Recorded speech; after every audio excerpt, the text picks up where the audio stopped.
This program features live coverage of an African safari and may include animal kills and carcasses. Viewer discretion is advised. This program features live coverage of an African safari and may include animal... Good afternoon, everybody. On that termite mound this morning, Sandile, a 2-year-old male leopard. We're hopefully going to find him on this, your sunset safari on Safari Live. Ready.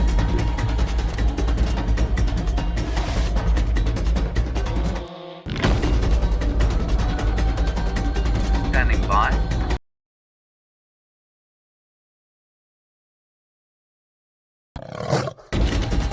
Five, 4, 3, 2, 1. You are live, you are live. Oops. Now, everybody, we've come into this area because this is where he was this morning. Young Cinderlai, well, for many of us, our favourite, if not almost favourite leopard from the area. And he was sitting on this termite mound, then he moved off down, sort of into the bush there. These are where the tracks go. So we're going to see if we can't pick him up again.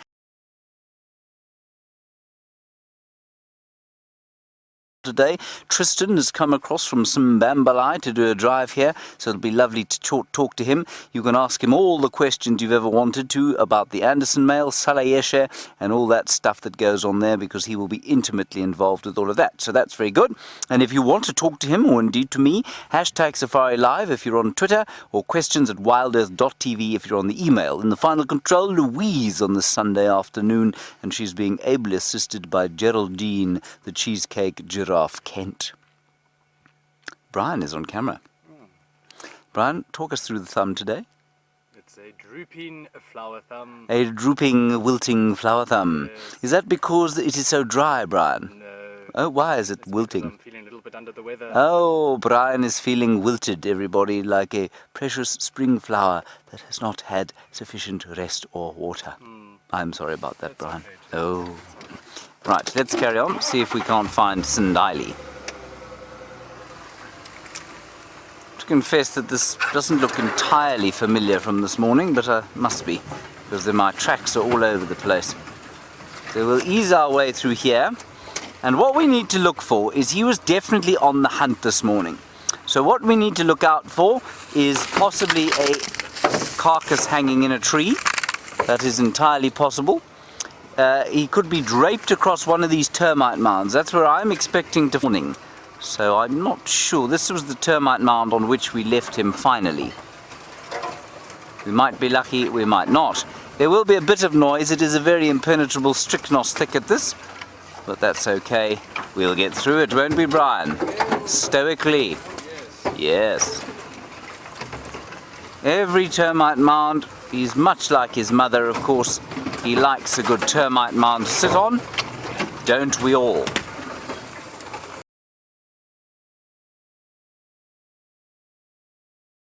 Tristan, say hello to him. Be very nice to him, please, everybody.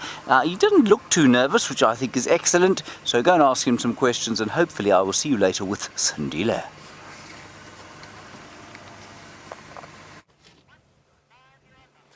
Good afternoon, everybody, and welcome to Safari Live. My name is Tristan, and I'm very, very excited to be here to take you guys on an afternoon game drive as part of an interview process. Now, I'm sitting here, and you might be wondering why there's a tree all over me. Now, this particular little branch is called a leadwood, and this leadwood brought along because they believe in this area that this little branch signifies the start of new friendships when worn in a pocket. And so this is the idea, is that we are going to start a new friendship by me being on the game drive today. The other reason why I have it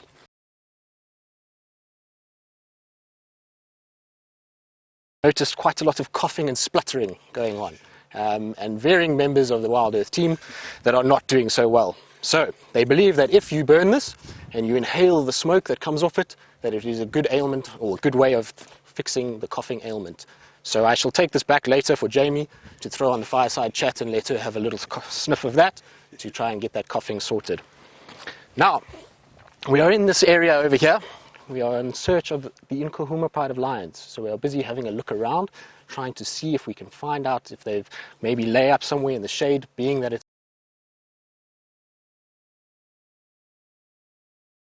blowing. I would imagine that they've gone and found some nice shade. So we're busy looking around. Hopefully we will come right and be able to find something in the little shady areas around here.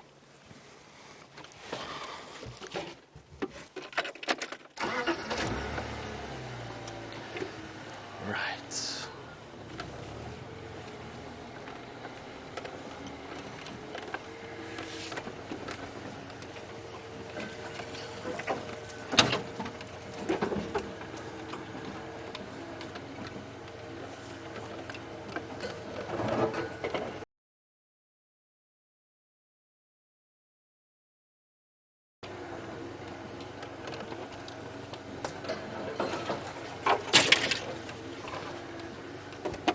Sorry, Lee, can you just repeat that?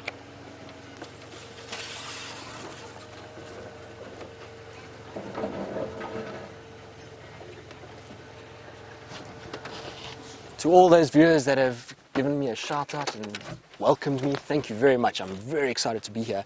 And I'm even more excited because if I have a look over my right shoulder here, there lying in front of us is the Nkuhuma pride.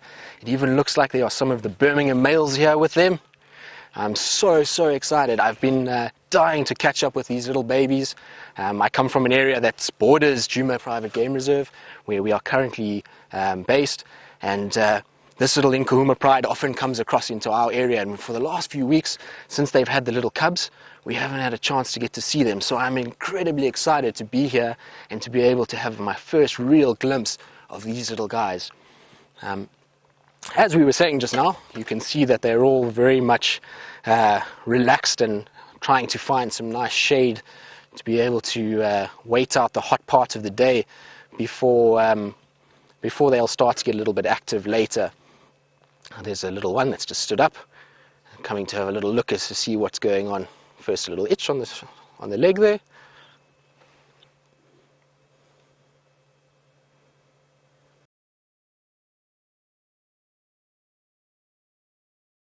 The cutest thing you've ever seen. I'm so excited to see these guys. They are incredibly beautiful little cubs. The area that we've been driving in, we've been seeing the sticks, which some of you may be aware of, are not looking in the greatest condition. So these guys look absolutely incredible. It's very fluffy and super cute. Oh, big yawn now. I'm going to go over and start pestering some of the others. What I might do is just reposition ourselves slightly so we don't have all these branches in the way. So let's just move a little bit quickly.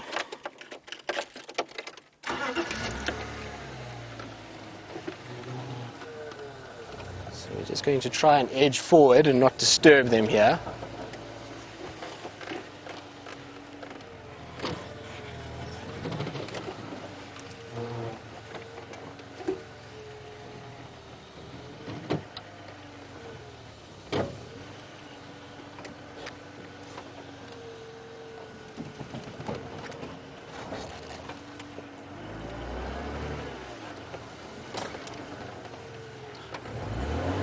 So we have a question from Raccoon Pet.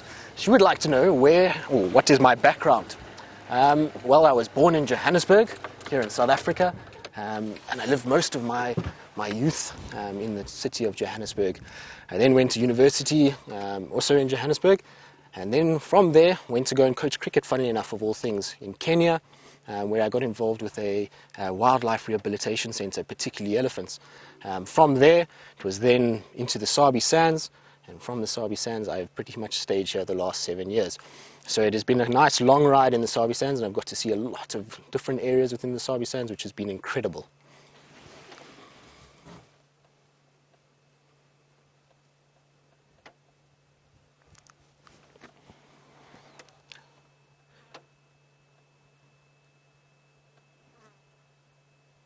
So as you can see, some of the little ones there, or just one at this stage, is having a little drink from the mother.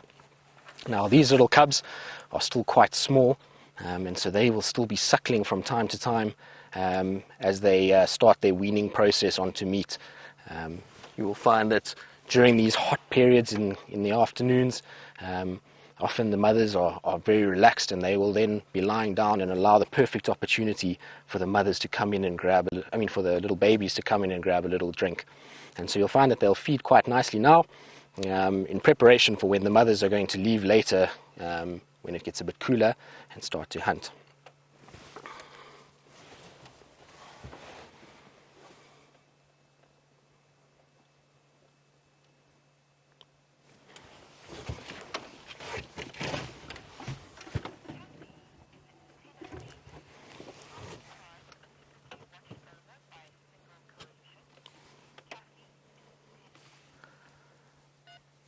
So there's a question from Kathy in Tennessee.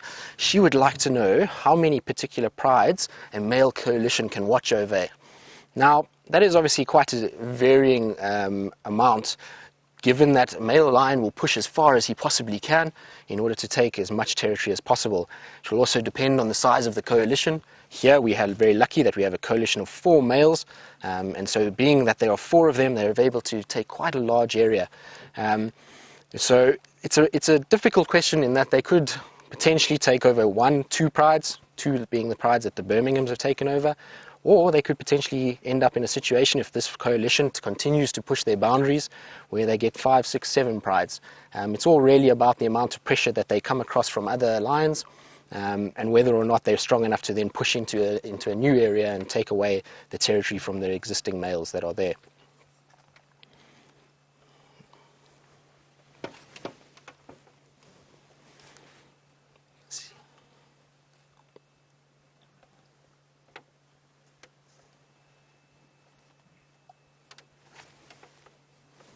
See one of the little ones coming and greeting one of the aunts. So it's quite common to see this little rubbing up. Might even be its mother. Like I say, I haven't seen too much of them, so it's difficult to work out who's who here as to moms and babies.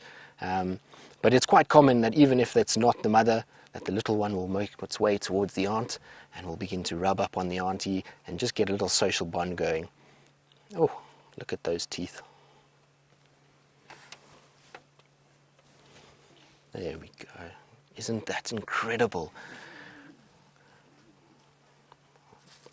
I think mom has had enough now of suckling. You can imagine after a while with those little sharp teeth and rough little tongues that after a while it gets a little bit uncomfortable. Also, given that it's quite hot, I'm sure these lions are a little bit kind of temperamental and are probably a little bit irritable. And so little cubs jumping all over mom's tummy and suckling and biting is not going down too well. So you'll find that she might just stand up and go and reposition somewhere in the hope that the cubs won't follow her and will stop the suckling.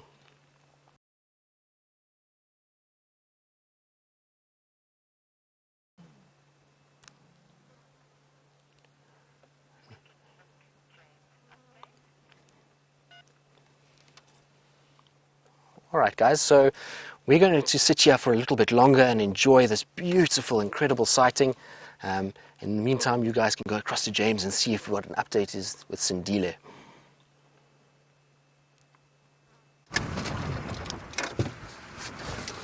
Well, my only update is to say that we haven't found Sindile. We drove through the block, looked on every single termite mound, and then Brian, you said to me... I said to you? He might be looking for some.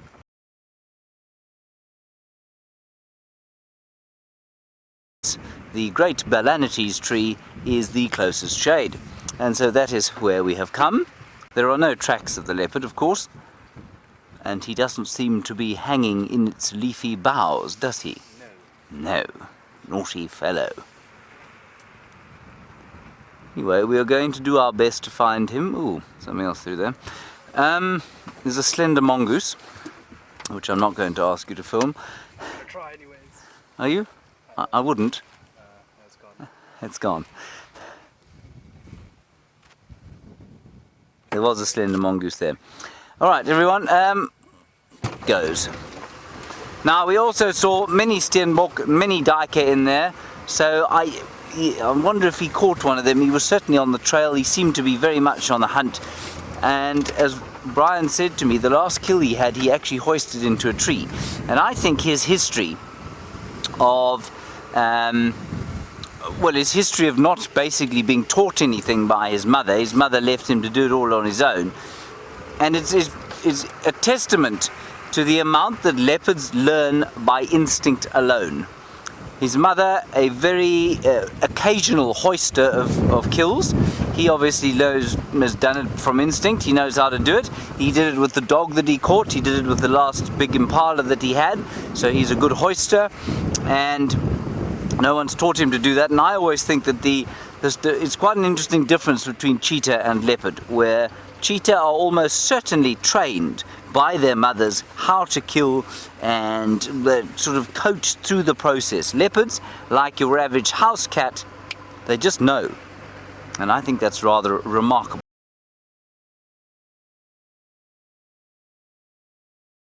About Legadima, who's that famous leopard from the Joubert film. And they make quite a lot, I think, in that film of the teaching that either Legadima receives or that she gives to her daughter. And certainly in Sindile's case, he's learnt it all on his own.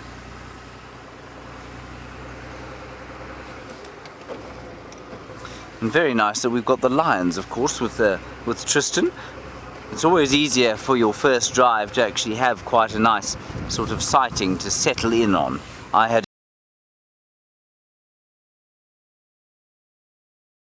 cubs at the stage, and there were 7 lionesses when I began.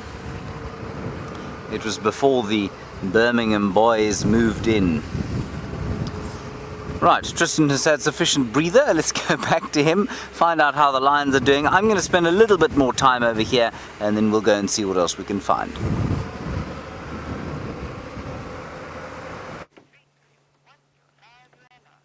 Welcome back, everybody. Not too much has changed in the time that we've been away. I believe James is still in the area scratching around for Sindile, and I'm sure he'll come right there in the next little bit. But what we do have is one of the little cubs that's just having a little grooming session. So you can see there it's got its little tongue out, which has got those rough little hooks, and it's just getting rid of any little loose bits of fur or any little parasites that may have crawled onto it during the day. There's a little one stretching in the background, big yawn. Oh, and here it comes over to mom. Oh no, and we've just flopped down. Lost the will to move there, unfortunately. I think, again, a little bit hot for these little ones. This will be their first taste of summer. We've had very nice cool temperatures up to about a week ago, and all of a sudden the temperature has really spiked, and so these little ones will not be quite used to these hot afternoons, and so I can imagine sitting around in these hot days is taking it out of them a little bit, and so there's a lot of flopping around and taking a few steps and falling down again.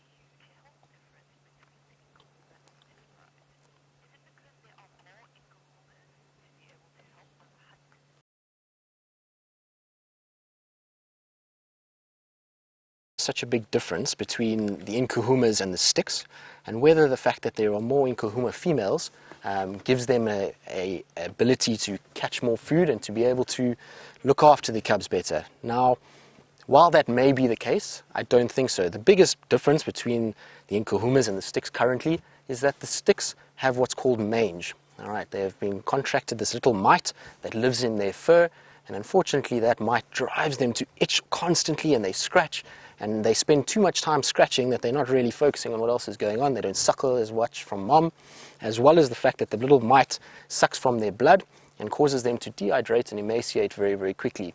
And so that is the main difference. If you have a look at all of the lions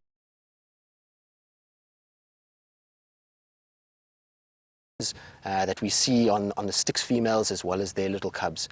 And so that is probably the biggest reason why there's such a big difference between the health. You know, the sticks females, from what I've seen over the last few weeks, they've been quite successful and have caught quite a number of buffalo. So it's nothing to do with the amount of nutrition. It's more just to do with this mange that has unfortunately infected all the little cubs. And the problem with mange is that mange comes from when an animal touches and comes into contact with one another. And as we've seen with these little cubs while we've been with them now, is there's lots of little touching and rubbing up on one another. And so the mange jumps from one to the other. And that's why it has spread so quickly through that pride.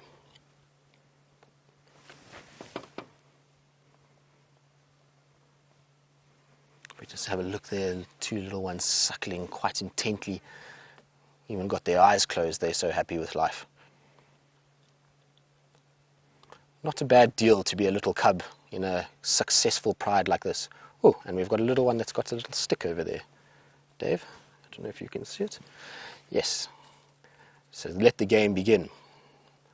Now these little ones are obviously teething, and so things like sticks are the best game that there can be. They go and grab the little stick and they'll bite it and chew it, as well as using those paws. And while it looks like all innocent fun,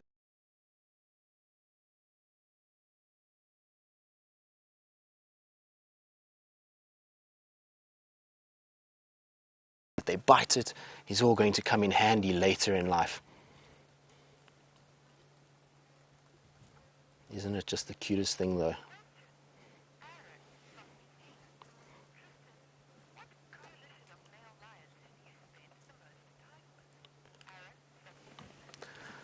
So Aaron from New Zealand would like to know what coalition I've spent the most amount of time with. Well, Aaron, that's quite an interesting question. I would imagine currently rock males when they were still alive, the Charleston males. But I would imagine the Majingalans. They were around when I trained at Singita, as well as in the times that I was here up in Chitwa. They were the dominant coalition in our area, so we used to see them very, very regularly. So I would say that it was the Majingalans. But lately, obviously, we've been seeing the Birminghams quite a bit, so it's been quite nice to get to know them and to be able to spend a bit of time with them. And talking of the Birminghams, we have one that is lying right here in front of us, and he's being a very naughty boy at the moment. He keeps dropping little bombs of gas, which is quite unpleasant. So luckily, we don't have a thing as smell.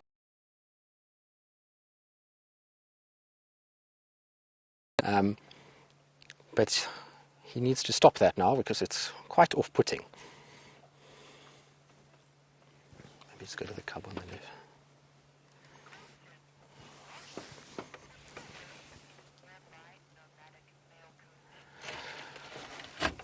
So Roger would like to know if I'm aware of any nearby nomadic coalitions. Well, Roger, I don't know of any that are a serious threat at this stage.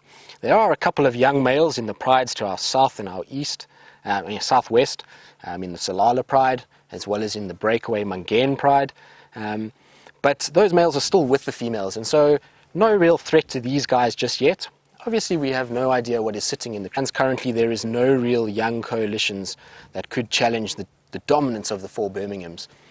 Even if the 3 Salala males or the 3 Mangen males had to come up into this area, it would still be 3 youngsters against 4 bigger, stronger males, and I highly doubt that they would really take or provide too much opposition for the Birminghams. Now, that is a great news for us because currently this area that we're in, unfortunately, has gone through quite a number of coalitions in the years, some that have been only around for a very short period of time.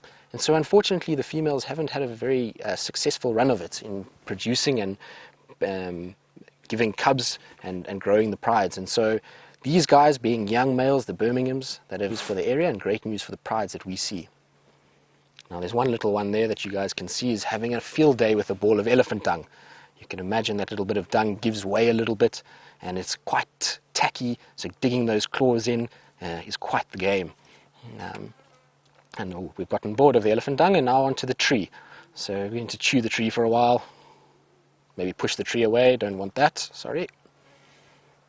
Not quite.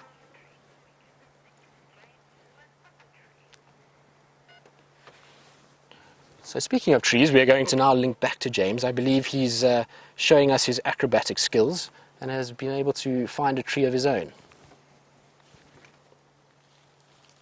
Hello everybody, I've always wanted to climb this tree and we just came to have a look here because it seemed like another good shade tree. It is a false marula tree.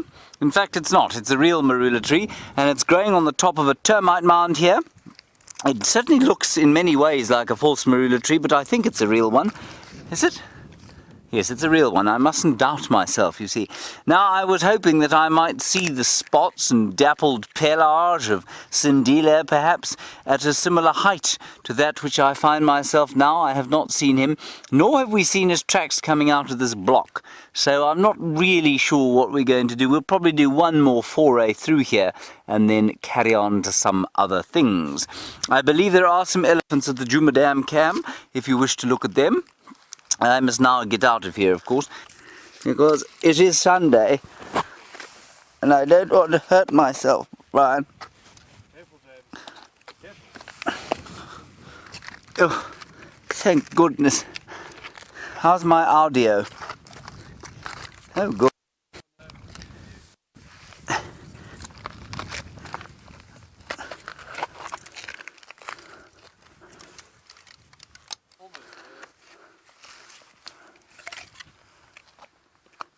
Double backflip.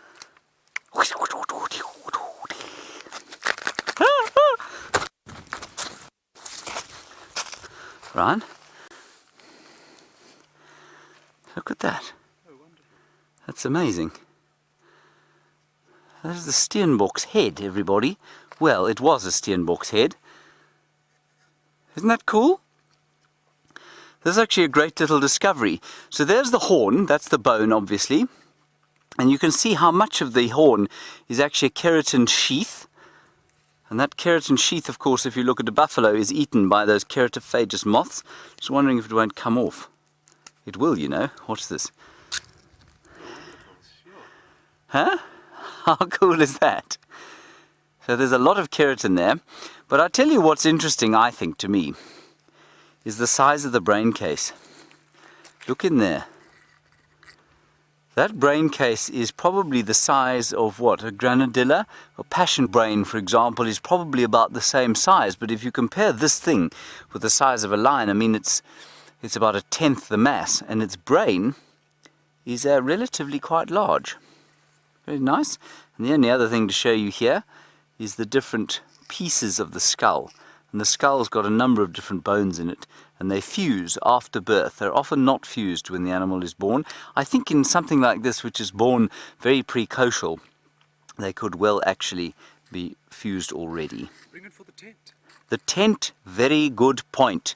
Thank you, Brian. I nearly didn't. There we are. Steinbock. Good. Sunday afternoon, maybe he's resting.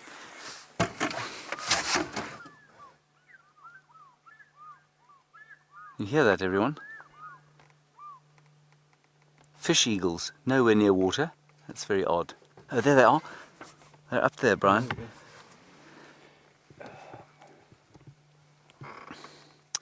I've got to see them. Oh, there we go. There they are. They're probably going towards Sydney's dam, everyone. And they're flying with the wind at their backs, you can see. That's why their wings are folded like that. Marvellous. So far away. Isn't that a peaceful shot? Birds flying in a perfect azure sky. Very nice. Should we carry on, Brian? Yes, Let's carry on. Find a leopard.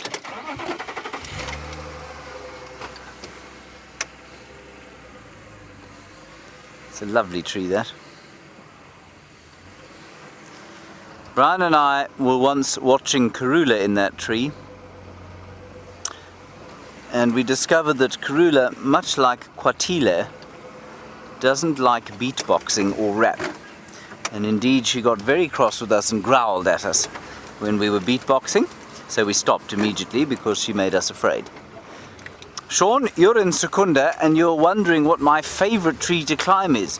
My favourite tree to climb doesn't actually exist here. It's something called a Natal mahogany. You right, Brian? Yes. Natal mahogany, and it's a great big tree that grows on the riverbanks, and you'd find it on the banks of the Sand River or the Sabi River, and it kind of needs permanent water. That's why we don't find it here. It's a beautiful big tree, but I mean the trunk looks a little bit like a Balanites tree with those flutes. Okay, we're going to continue our search. Let's go back to Tristan and the Ninkapuma pride.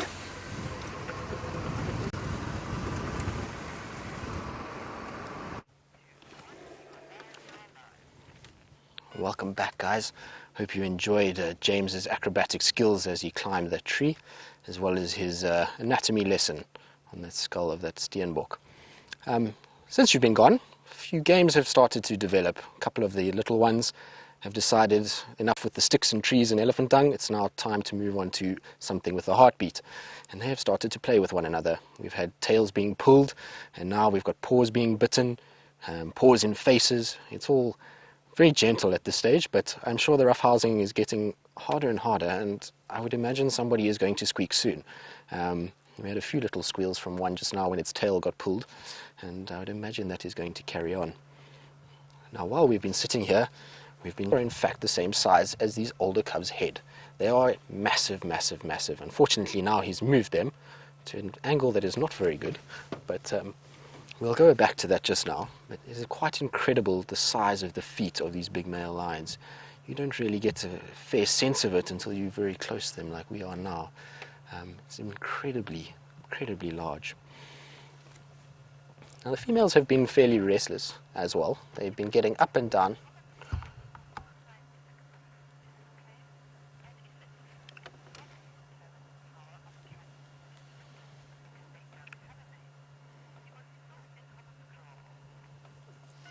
So Sibo in Hammanskraal has quite an interesting question. He has heard that male lions with dark black manes tend to represent a more powerful animal, and if this is true, what would the measure be of power? Now, it's not exactly that a darker mane represents more power. It's just that generally for a male to achieve a dark mane, he would have had to have taken over a territory and been able to fight off and ward off other males to be able to get that, which would have caused the flush of testosterone for this melanin production to happen and the mane to go thicker and darker. And so generally a black mane male or a darker mane male is an animal that has gone through the rigors of being a young nomadic male and has now established himself as a territorially dominant individual. So whether he is more powerful than the other is anyone's guess. There is no measure for that.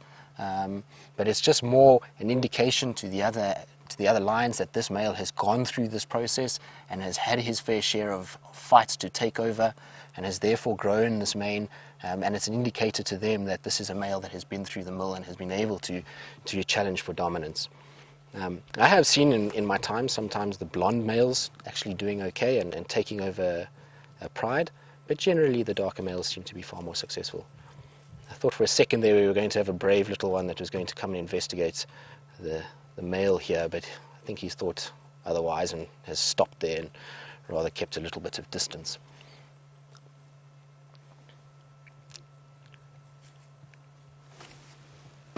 Every now and then there's a little paw flick to get rid of the flies around the ears and the eyes, but isn't that look like a very relaxed, chilled little individual? It almost looks like he's gone to the swimming pool and is now having a little lounge. Rather good idea on a day like today.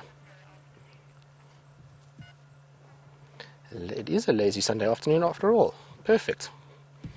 This cub's got the right idea, that's for sure.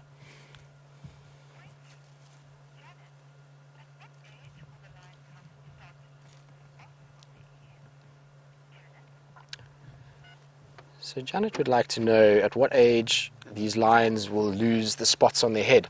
Now, obviously it's a dependent thing. I've seen lions that are 3-4 years old that still have spots around the legs area, but the spots on the head typically start to disappear already at around 6 months old.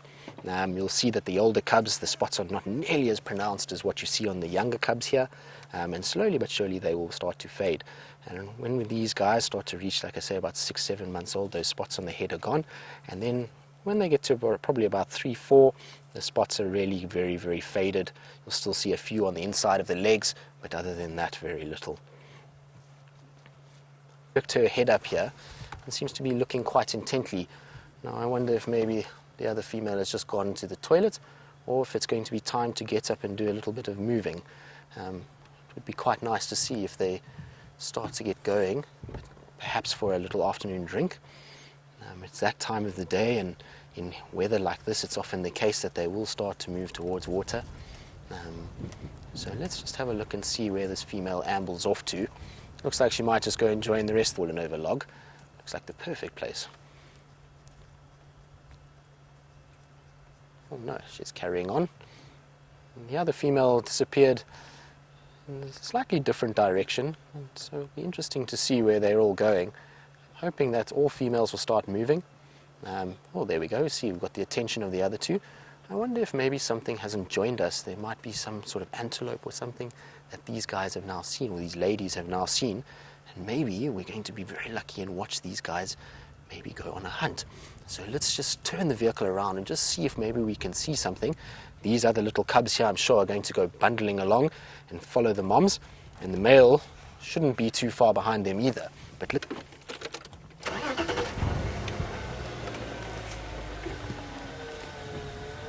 so we're just going to make a little turn here just to see what's behind us.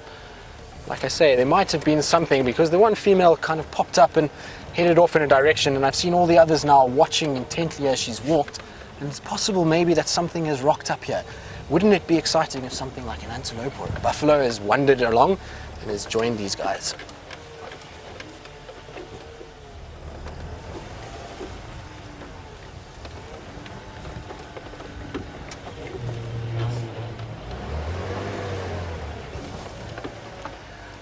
Guys, so while we follow and investigate what's going on and see what we can find here, we're going to link back to James and see what he's up to.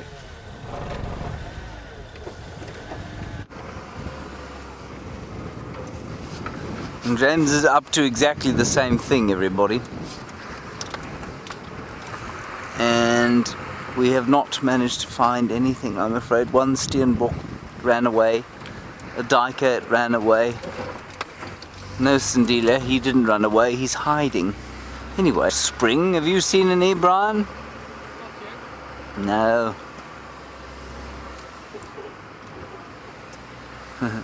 Hello, Cat and Tamba. Very good question. You say, shouldn't he be easy, Sandila that is, to track because he has a collar on? Well, yes, in theory, if he had it, I'm not sure if there's actually telemetry in it. I think there's telemetry in it, but we don't have access to any of that stuff. And I quite like it like that. It means he can have some privacy.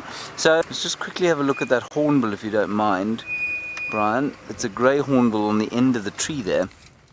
He looked like he had something quite tasty to eat. But he doesn't, does he, Brian? No. No, anyway, that's a nice picture of him. So telemetry is that thing where the collar gives out a ping, and if you've got the correct equipment, you can pick up that ping. And the closer the ping is, or the louder the ping is, and the closer together they are, the closer the leopard is. Or the closer the leopard's collar is. So that's the story there. I think there's also then the GPS collar. Now from what I understand, that doesn't always give a reading. So it's set to give readings at various times, but it doesn't always do what it's supposed to. And that's why Gerry Camacho, who has all the data from the collar, doesn't give an update every single day, because there isn't an update every single day. So yes, if we had the telemetry equipment, we could track him using that, but that, I just think that would kind of ruin it slightly. I think it's quite nice that he's able to have his privacy as and when he wants it, and so we'll just track him like we do the normal leopards. And, one mustn't denormalize him, must one, Brian? No, everyone is special.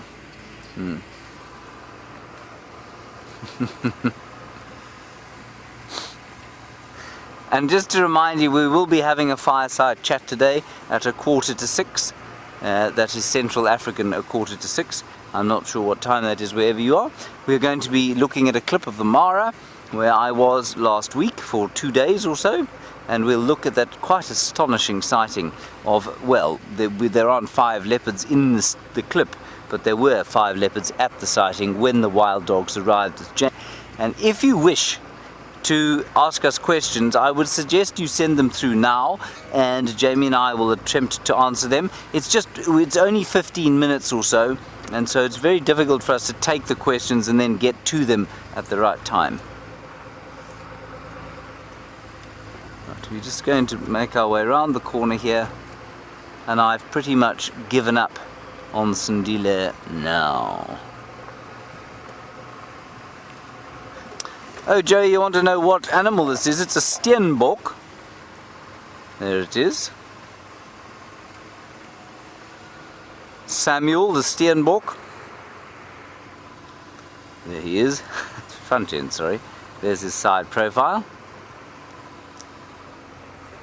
Sammy, the steenbok. Unfortunately, he died some time back, and I'm almost certain a leopard killed him, probably hung him in that very tree that I was climbing in earlier on, and devoured him there. I'm going to look quickly with my binoculars through here and see if I haven't spotted some dialy. But I have not.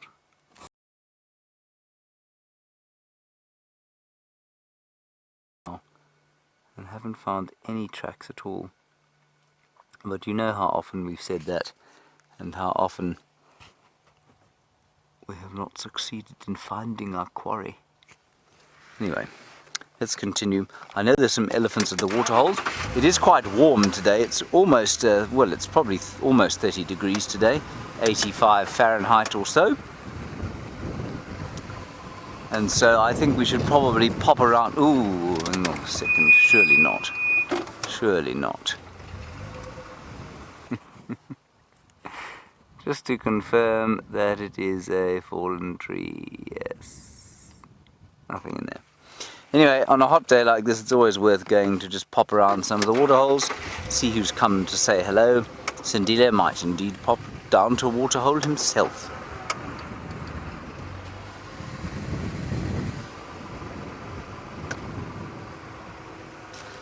Hello, baby GNU. Baby GNU, you want to know if the fireside chat will be on Facebook or if it'll be on the stream? It will definitely be on the stream, baby GNU. The Facebook Live fireside chat.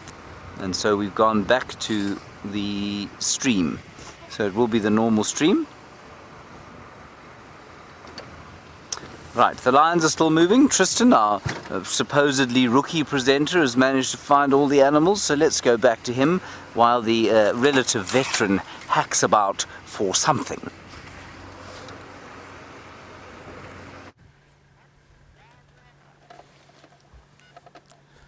Welcome back, guys, and thank you, James. From a veteran who's fairly agile at his old age, I'll happily be very happy with my days if I end up in the same condition. And the male began to approach them, and it looked like there might have been a little interaction, but the females have bypassed slightly now and are busy just contact calling slowly to the cubs. So I wonder if they maybe are now just calling them to maybe go look for water. In the background you can see the little cubs bounding along, and hopefully they're going to come right past us here. The other three females are stacked in this little thicket to my right hand side here. And so, like I say, I'm pretty sure that we're on the move and we're going to hopefully head towards water. Wouldn't it be great just to be able to follow these guys as we go and see what they get up to? For now, the male is completely disinterested. He's found himself shade again and is quite happy there. But let's see what happens here.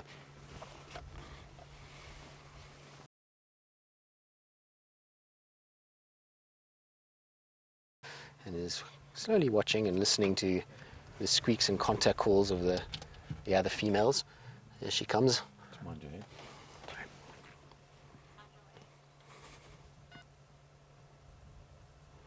So there we go. You can hear every now and then. I don't know if you guys can pick it up, but there's these little low, soft contact calls.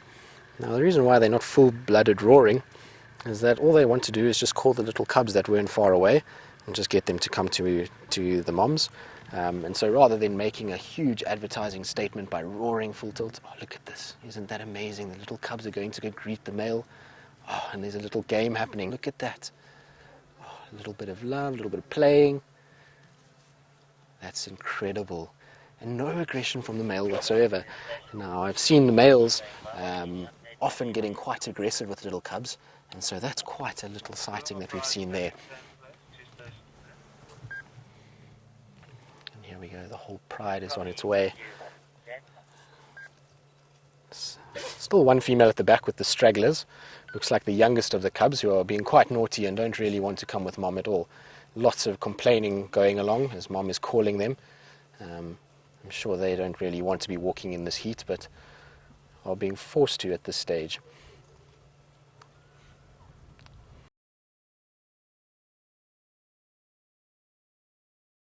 Three come along. Isn't that sound the most amazing thing? When the little cubs call out.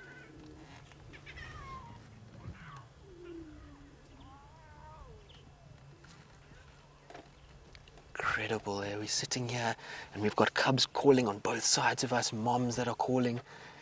Incredible just to be sitting amongst this and to listen to what's going on. Such an amazing experience. And we are so glad that all of you are here with us watching. It blows my mind every single time when I think of this concept and how we are sitting here and broadcasting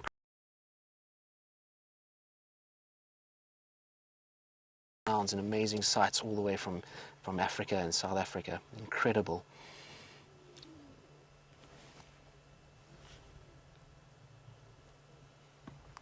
Dave, I'm just going to move slightly forward. Unfortunately, the little ones are lying just behind this big knob thorn here, so let's move forward slightly.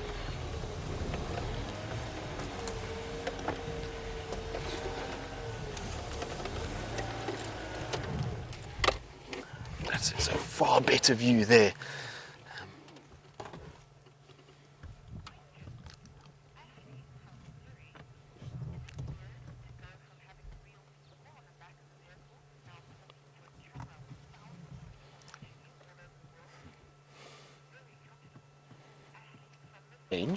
To be talking to a camera lens instead of people on the back of the vehicle. Well, actually, honestly, yes, it is very strange. It takes takes a bit of getting used to, having to look into the center of a camera and getting nothing coming back at you. But essentially the guiding and being able to watch of animals and explain their behavior is still relatively the same as guests. And so it actually doesn't feel too bad when we're talking about it, but when I am now sitting staring at the camera like I am doing now, it is a little bit odd, I will admit. But seem to be okay and seems to be going all right, so for now we are all good. Now that was a very short little lived period of activity from these lions. They seem to all flop down again, which is the way it goes with lions. Unfortunately, they're animals that are not the most energetic during the day, and so when you get bouts of activity, generally it's small little bouts and they move a few meters and then lie back down again. And Dave, if you can just see those birds there. So we've got a little flock of birds flying over. Now these little guys, being birdless, have seen Rhett's helmet shrikes here. They are quite an uncommon one. You don't see them that often. They've seemed to have disappeared down onto the other side of this drainage line. Find them very commonly along riverbed areas. They like the big trees. But yes, a nice one for those birders that are with us this afternoon. Oh, big scary vehicle. Let's just chase that little one, unfortunately.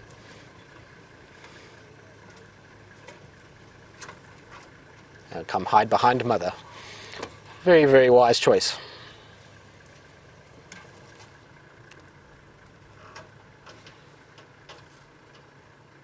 So you'll see that little cub there has got its mouth open and is breathing quite heavily. Now you'll find this quite commonly in cats and dogs too. When it is very warm, animals, you can imagine, and the sun's on them, it gets quite hot out here. And so that's just their way of cooling down a little bit. There's nothing wrong with that little one. So I'm sure these cubs are very interested to know why mom came and called them and brought them all the way back. What I suspect has happened is maybe that some of the females, the two initially that left, have possibly just wanted to go to the toilet and have been very ladylike and removed themselves from the area, which caused the other members of the pride to follow along with interest in the hope that maybe there was an opportunity for a meal. And they left the little cubs alone with the male. Now, I think some of the females got a little aggressive towards them whatsoever. It's still that maternal instinct that comes into play when the little cubs are by themselves and there is a male around.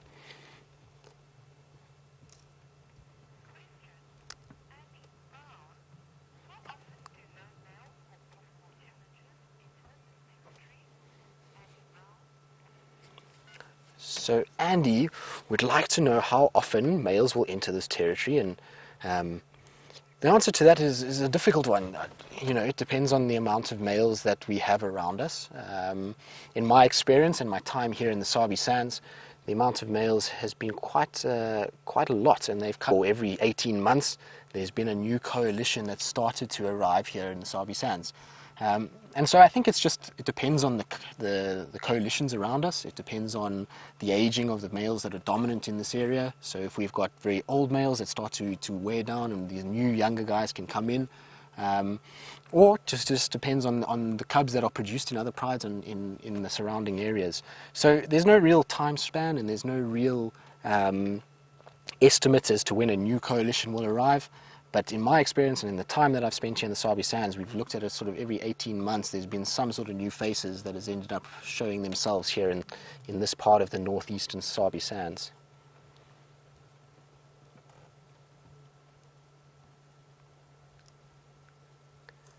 Mom has moved them. It could be that they are planning on carrying on and moving off later when it gets a little bit cooler. And there's a very nice tambuti thicket that's just behind the cubs. As we go out there, you'll have a little look at that. And that would be a great place to hide cubs in the evening if the females were to go off to hunt. And so that's possibly where these females are taking these little ones, is just to put them into this little thicket before carrying on and going to go see what's out there. Oh, listen to that little squeaking. Oh, look at that. Isn't that amazing? We've got paws, we've got hugs, we've got little bites. It's very, very cute at this age.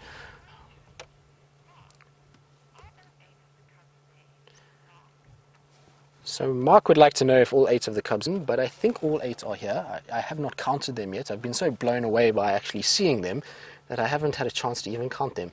But I would imagine that all 8 are here. I will definitely keep an eye out and see how many there are. Currently, as I can see 7. But I don't see the 8th one, which might be tucked up somewhere here behind one of the mothers. But yeah, there are 4 in front of me and 3 that are behind, busy suckling from the mother.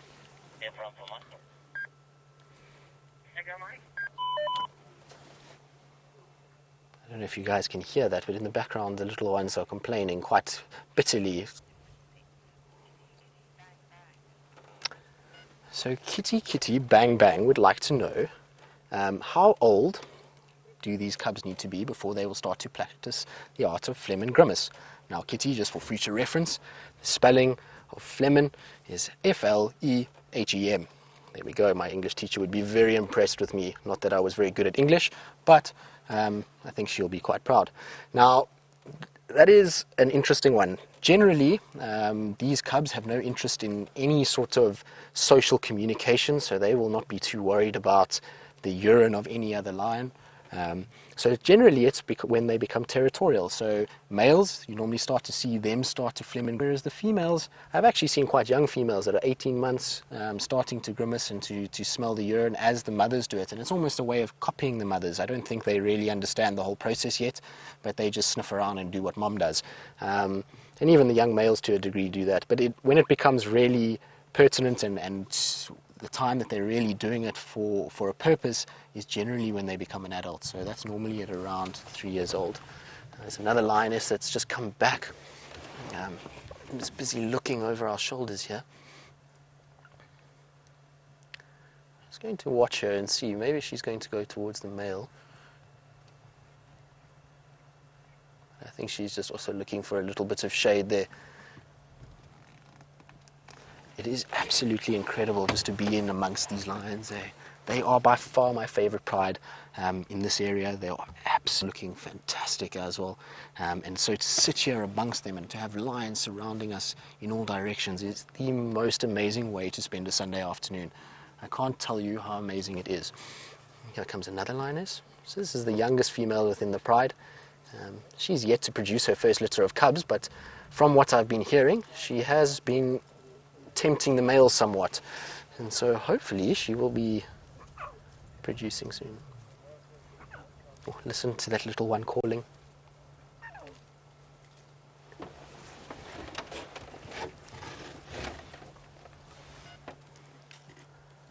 Oh, Alright guys, so while we sit here with these lions for a little bit longer and listen to the squeaks and squawks of these little babies and watch them play around with their mothers, we're going to go back towards James, who is sitting with a large pachyderm. Find a Sunday herd of elephants. They're having a good time tossing mud on themselves, a bit of sand. Pop-whoosh. There we go. That's really nice to see. They're sitting here at Red Dam, where I thought maybe young Sindelai may have come to have a bit of a drink, but he has not. But that doesn't matter. We're having a lovely time here with him. Not him, with them. Isn't that nice? Oh, look, Brian. The usual story.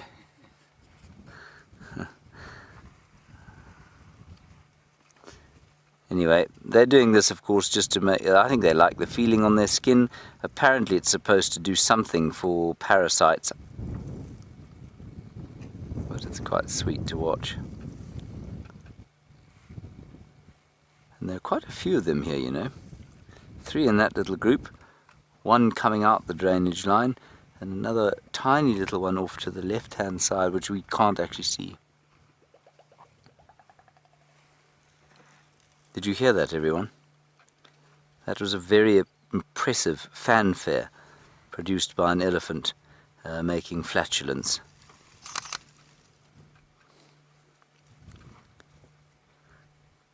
I'm glad we managed to find something, aren't you, Brian? It was starting to get a bit dire, wasn't it? Yes.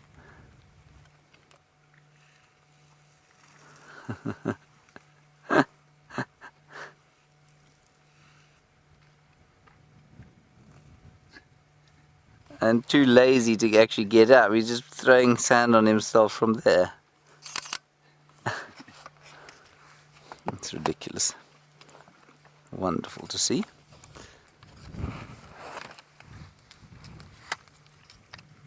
There's a little one there now, probably only about 18 months old or so, running after Mum.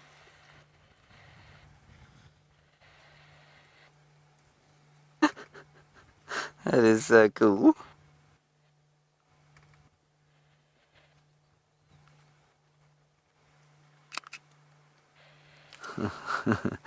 And he's going off with his parents.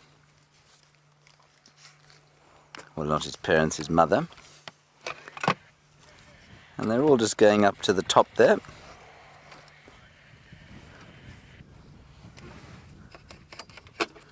It's great fun, and I mean, it's so amazing because they're so agile for such big animals. You would struggle to climb out of this drainage line. It's really not, it's very steep-sided.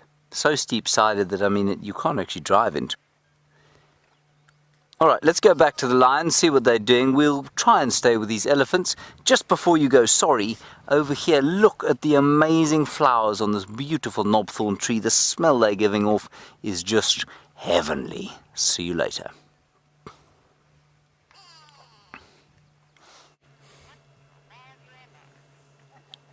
Welcome back, guys.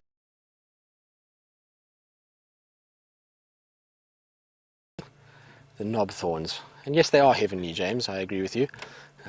Very, very pleasant smell. You can imagine if you're a hungry giraffe, how much more pleasant that smells like, or even a bee for that matter. Now, since you guys have left us, a couple of the cubs have been with the male. They were having a little sniff around and have now got bored of the male, who seems to not be too interested in them, and are wandering off towards a tree. So let's have a look here. It looks like it's going to be a bit of a game. We're going to scratch our claws. That's all just helping to sharpen those little claws up and make them incredibly needle-like. So as when they go and play with mom or each other, they will do more damage. Oh, hello. We've just jumped up. That's amazing. And who says lions can't climb? But yeah, it's a very, very poor attempt at a climb. I hope James didn't look like that while he was... There's quite a few trees taking a bit of a pounding. In the background there's another one that's also jumping all over a branch, and unfortunately that branch is not big enough to sustain its weight, so it's bending quite heavily. But But yes, they are having quite a game, and it's getting to that time of the day now where it's really cooled down quite a bit. We've got a nice little bit of a breeze going, and I think the cubs are taking this opportunity to have a good game. I'm sure they were very, very tired during the day and have rested quite nicely, and so now it's time to run around and expend all that excess energy from sleeping. So look out, moms, and look out, dad. I'm pretty sure there's going to be lots of naughty little ones running around, biting and playing and jumping and squeaking, which are all inflicted by his brothers and coalition members. But those little things will attract flies, as well as the moisture that comes from his eyes and around his muzzle area, and those little flies will be landing on him and driving him absolutely crazy. Now, anybody who's been in an area with lots of flies will know it is quite an irritation when flies are landing all over your face. And so he is fighting the war valiantly, but I fear he is losing quite heavily at this stage. There are still many little insects buzzing around his ears and eyes there. Oh, a little fight is breaking out over some milk over there. Now, this will be quite common amongst little lion cubs, even though they are very, very friendly with one another and bond and will play and really look after one another when they become pride members and coalition mates. When it comes to food, and particularly mother's milk, there is big wars that go on, and you'll often hear lots of fighting and scrapping over the milk. There we go, you can hear there's one that's trying to get in there, it's going to force its way. It's trying to push its way. Oh, and we've just flopped down. Look at that, they're fighting over that. Oh, mom is very unhappy there. I think she's had enough. She's now grabbed that naughty little cub and is telling it that's enough from you, youngster. You behave yourself.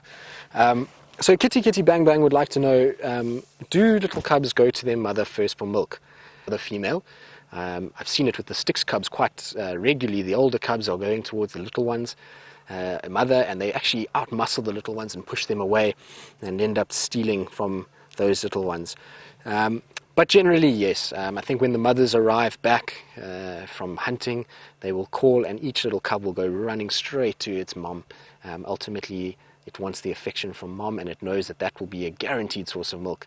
I've seen a lot of the females, when it's not their cub, they will actually chase those little cubs away and allow their cubs to suckle first. And once their little cubs have gone, oh, look at that little one carrying a ball of elephant dung there. So yes, once they've their little cubs have suckled, the older ones then come in. Oh, there are games everywhere at the moment. There's one biting a leaf of a tree, 2 of them are attacking balls of elephant dung, and there is one now on its way to try and investigate what's going on here and to wonder what be food or play. This is a question I find myself asking multiple times in one day. There we go. And we approach with caution, sum up the options. Well, food has been declined quite heavily there. I think too much competition at the table there. And tree it is, I think. Or maybe just lie down. And there we're going to lie down. Good option, I think. There's lots of competition around the other playstations there. There's the tree that's being used heavily, and mom, who's looks like a ball of cubs at this stage with a leg protruding from it. Multiple little ones all suckling there. She's even opened her leg a little bit to make space for all of them and allow them all to have a good access to her teats.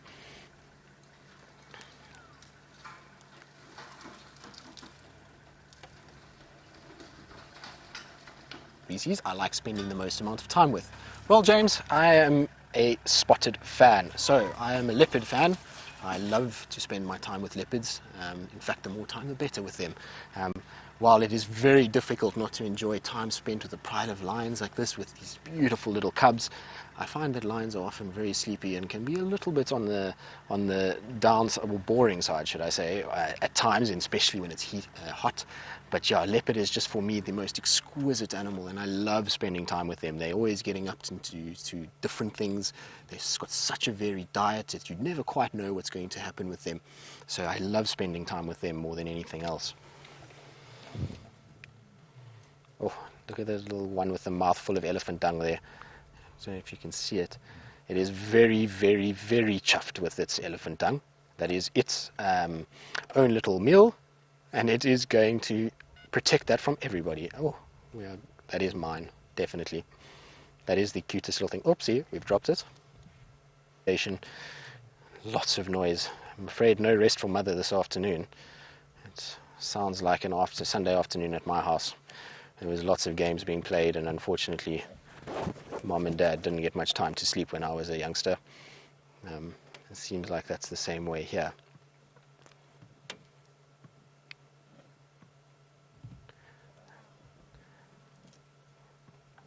There's now another one that's grabbed another ball of elephant dung.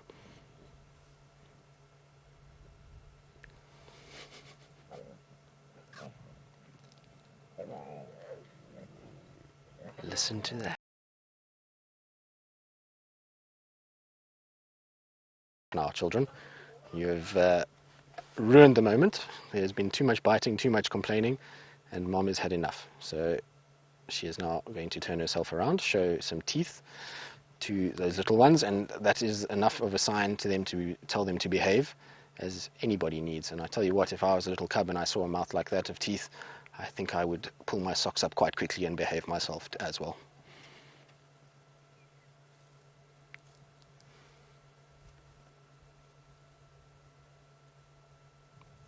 But it is amazing how energetic these little ones are. If we had to spend time with just the lionesses and the male and there were no cubs around here, I would imagine that it would have been a lot more of a quiet affair. In fact, I think we would have had 5 quite sleepy lions.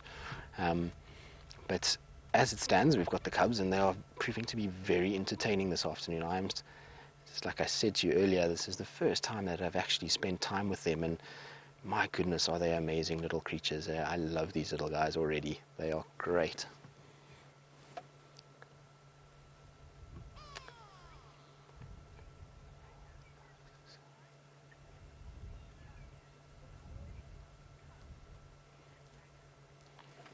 So X-Ranger would like to know, has asked, that size is a difficult thing to judge, and how big are these little cubs? Well, that is a difficult thing. We're going to have to put it into perspective. I don't know where X-Ranger is from and what we can use as a measurement tool, but I would say in terms of height-wise, they're probably currently standing at about 20 centimeters. Tip of to the base of the tail. I think if we add the tail in, we might be a little bit longer than that. But that is about the size that they're at, of the older ones. The smaller ones are even smaller than that. They are not standing too tall at the moment. I would say probably about 15 to 20 centimeters off the ground. And are still probably only about just over a ruler length. For those of you that went to school and had 30 centimeter rulers, about a ruler length long. So they are still quite small, and when you see them up against mom and with the adult male, and the parents are standing up, you really get a true sense of how small they actually are. And you can watch that one as it carries off a ball of dung. It had to do a little bit of 4x4ing over the other ball. It's just to show you how dung, and so it's not very large in the grand scheme of things, but yet that cub is almost the same size as it, so they are still tiny.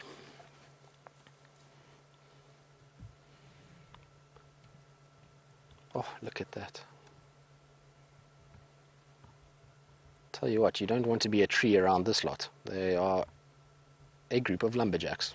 They have chewed and bitten most of those leaves off that tree. We've had branches being broken off, and now we're fighting with each other. This is quite a handful going on here. You can see mom just watches with that attitude of, well, there's not much I can do about this. I'm just going to have to sit and wait it out, and, hopefully they'll grow out of this phase fairly quickly. Well, I'm sorry to say, mom, that this is not going to happen. They will be like this for a while.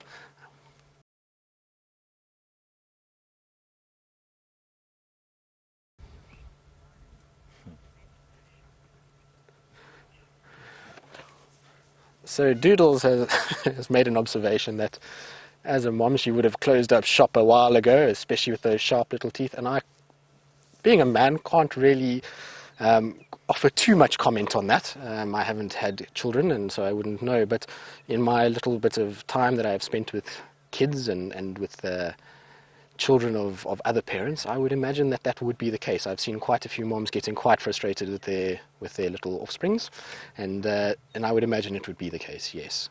Can you imagine those little teeth sinking into you all over the place, not to mention the sharp little claws, which I'm sure these little babies have no control over at this stage. They are just using everything and anything they want. Every time I see them on a little ball of elephant dung, bitten, whiskers are being pulled. So yes, I think it's a very difficult job to be a mother. You can imagine it's probably no wonder why they end up going out in the afternoons or evenings, should I say, and going hunting. It's probably more a bit of a break than anything else.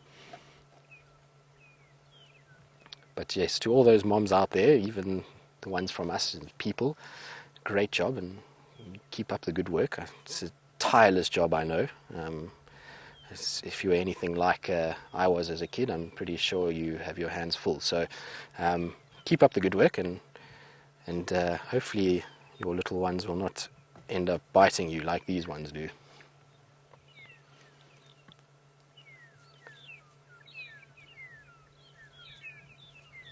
But this is just the most amazing sighting. Look at them, they are just playing, and there is rubbing, there is biting, there is rolling. It's just all happening in the little ball of cubs that is there. And to answer the earlier question, as it currently stands, I can see all 8 of the cubs. So they are all here, all 8 of them. There's 7 in the big ball there, and 1 to the right that is about to come into frame, and there it comes. It is joined up with everybody else, so all 8 are accounted for, which is great news.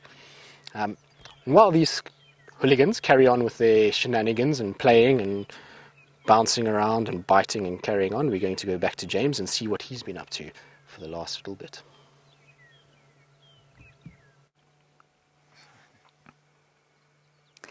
We're sitting here with a hippopotamus, everybody, in Red Dam. We were last here, of course, well, you were last here not too long ago with the elephants. They moved off into the woodland, and there is the hippopotamus. He's extremely camera shy, isn't he, Brian? Yes. Yes, look, he's listening, but he doesn't want to show you his eyes and his nose. He's a little bit like a small child who thinks that if he can't see you, you can't see him. Oh, there we are. And look at his nostrils there, they point directly upwards. That's a really clever thing to do if you happen to be aquatic. Much like, of course, the nostril on a whale on the back of the head.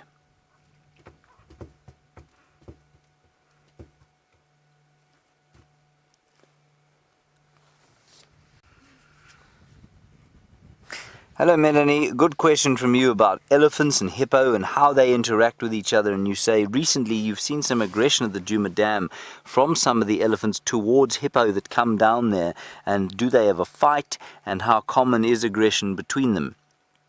Or how vulnerable are the hippo during the drought season? The answer is they don't fight. Hippo will not try and fight with an elephant. An elephant is too big and it really wouldn't stand a chance. But elephants don't like things taking water when they want to drink. I've seen elephants chase off buffalo and kudu and nyala from a waterhole. They don't like to share particularly, and if there's a hippo lying in the water soiling it with his dung, they're going to be that much more upset by his presence. So that's why you've seen that aggression. But you're absolutely correct that as they go into the drought season, absolutely a hippo is going to be very, very vulnerable, because of course there is so little water around that pieces of water like this, which are really sort of suboptimal habitat, are going to be filled with young bulls like this who are trying to find a way in the world, and they've been tossed out of the territories in the major perennial rivers, and they have actually started to die as a result of this drought. That's okay. Well, it's not okay if you're a hippo, I suppose. It's very unpleasant, but it is, from a big picture ecological point of view, it's not a bad thing. Ooh, a big wind coming up now from the northwest. Yirra. Fine, we may be blown clean off this damn wall. Good heavens. Heavens indeed. I wonder if it is just a brief squall. Seems to be. Oh, it's gone now. Phew. We survived. It's very brave of us. Okay, let's carry on. while we're being brave, let's just ride our luck. I haven't had any other updates on Arethusa, so we're just going to do a little sort of lurk down the eastern fringes of Arethusa, sorry. May you have a wonderful springtime. Good, as you were. Oh, and while you were gone, sorry Brian, I'm going to ask you to stick the camera back into this knobthorn tree. You'll notice that it's not only honey or sort of creamed honey coloured flowers that there are there. There are bright green beautiful leaves, the first leaves of the new season. And if I were a giraffe, I would be standing under this tree. Well, I'd have to be an enormous giraffe, I suppose. If I was a giraffe as tall as Brian, I'd be standing under this tree trying to get at those new shoots. Lovely. On we go.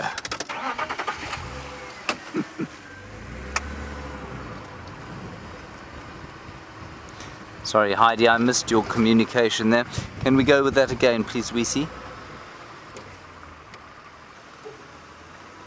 Oh, Heidi, you want to know if there are already spring flowers? There's a chin spot buttis up there, in amongst the spring flowers. I don't see it. It is difficult to see. It's on the far there. You got him there. I think he's a little... Have you got him? I think he's up from there, Brian. Heidi, these are the first flowers. He's right on the edge. That's him. That's the male chin spot buttis, and he don't have no chin spot. Only the female's got the chin spot. Very nice, and you can hear, if you listen carefully, to him calling. It's a bit of an alarm call, which is quite interesting. I wonder if Sindali is not around here. So Heidi, those are the first spring flowers and the only ones that I've seen so far. Well, that's not actually true. There were some in the guarri bushes, the Natal guarri bushes flushed at the beginning of August. Very subtle though, they were. Chip, chip, chip, chip, chip, chip. Chip, chip, chip, chip, chip, chip, chip, chip, chip.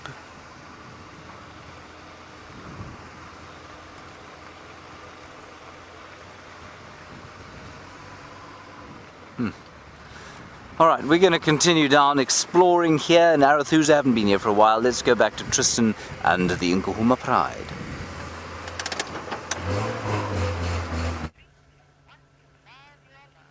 Welcome back, guys.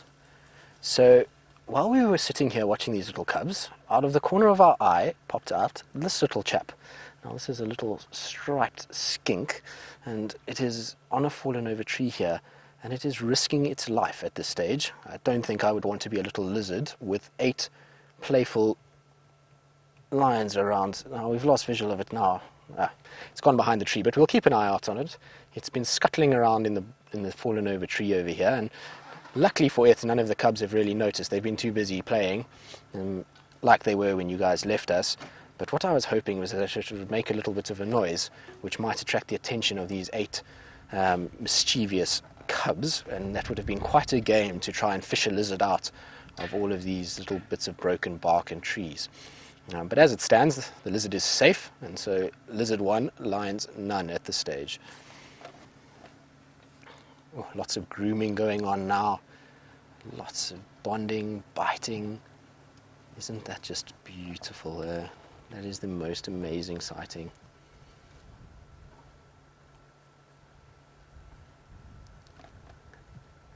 I've got the one that's got its arms around the other one that is being attacked from all sides at this stage.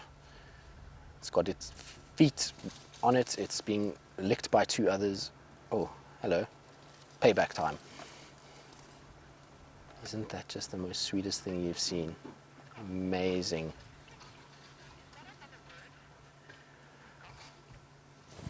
So Scott would like to know if skink is another word for a lizard. No, well it is, I suppose, it is a lizard, but it is a species of lizard. So its name is a skink, it's part of the reptile family, but yes, we do not refer to it as a lizard, but a skink.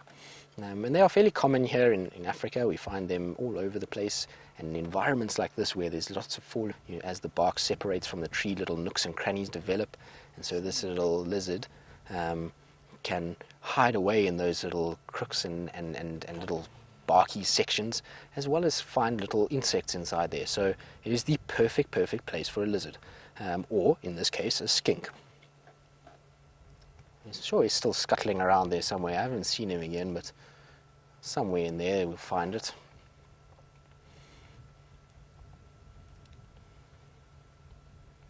Oh, finally Mom's getting a chance to rest. Everything's gone a little bit quieter, the cubs aren't squeaking anymore, and so Mom has now decided it's time for a little bit of shut-eye, and a Sunday afternoon nap does look like a fantastic idea, doesn't it?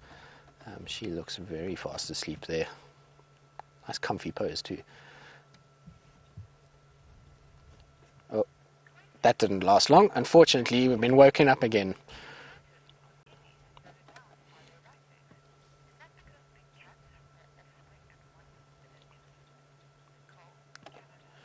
So Nicole from Canada has just asked us, she's noticed that on elephants, she has 2 mammary glands between her front legs, whereas the cats will have multiple, 4 actually, closer towards the back legs. And she wonders, is that because elephants only have a single offspring at a time, and is it because lions have multiple ones that they are further down? Yes, I would imagine so. That is the case. Very difficult for these little cubs to suckle. And so being lower down towards the abdomen area between the legs and having 4 of them allows them to be able to suckle and for all of the little ones to get a chance to feed. Obviously there will still be competition, but at the end of the day there will be a chance to feed for all of them. Oh, look at that. We've had a full-on tackle and we're now biting. That is amazing.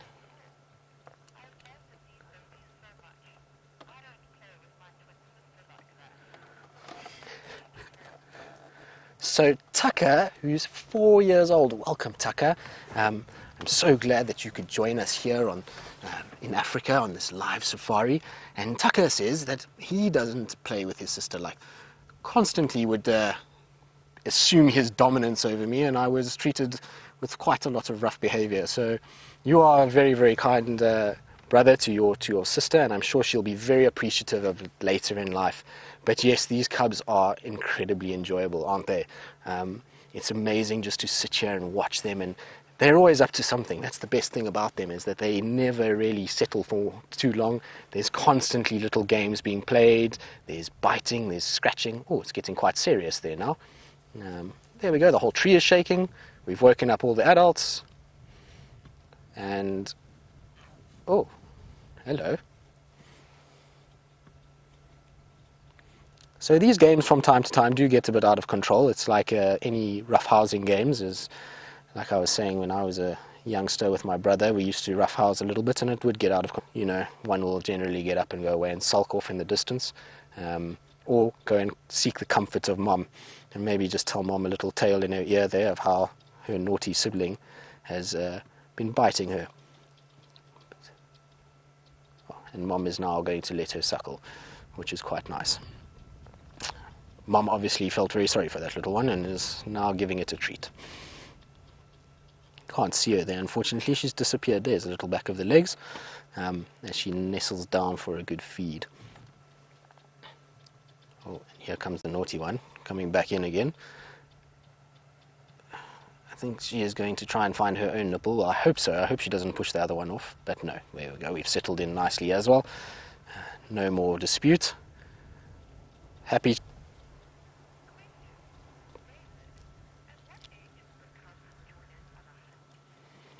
So David would like to know at what age these hunts will join in on a hunt.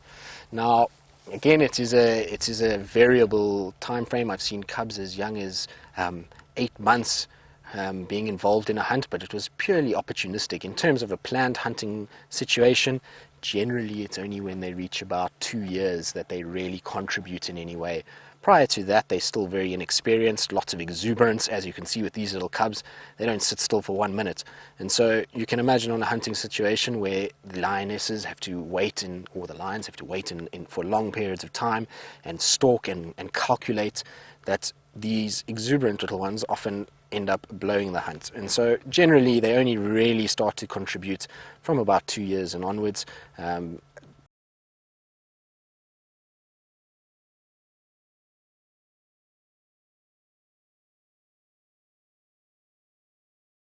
that you see and the wrestling and carrying on of these little cubs is so important, because while it looks like fun and it is fun, they are also learning as to how their body works and how they're able to move their legs and control everything, and to be able to stalk and bounce and to be able to work out how they can get away with catching one another without being seen. So all vitally important. You can see how that cub just came up now with one paw. Often when they're taking down an animal, they'll use that paw to flick and to try and trip an animal up. And so it's all part of learning. But yes, at around 3 years old, typically would see them hunting. While we sit with these guys for a little bit longer, we're just going to see now that the sun is going down a little bit, and it's starting to all sort of gone down, but I'm hoping as it gets a little bit cooler that they are going to. But we're going to link back to James and see what updates he's got for us. I hope by now he's managed to find some sort of sign of Sindile. I don't know where he is at the moment, but hopefully.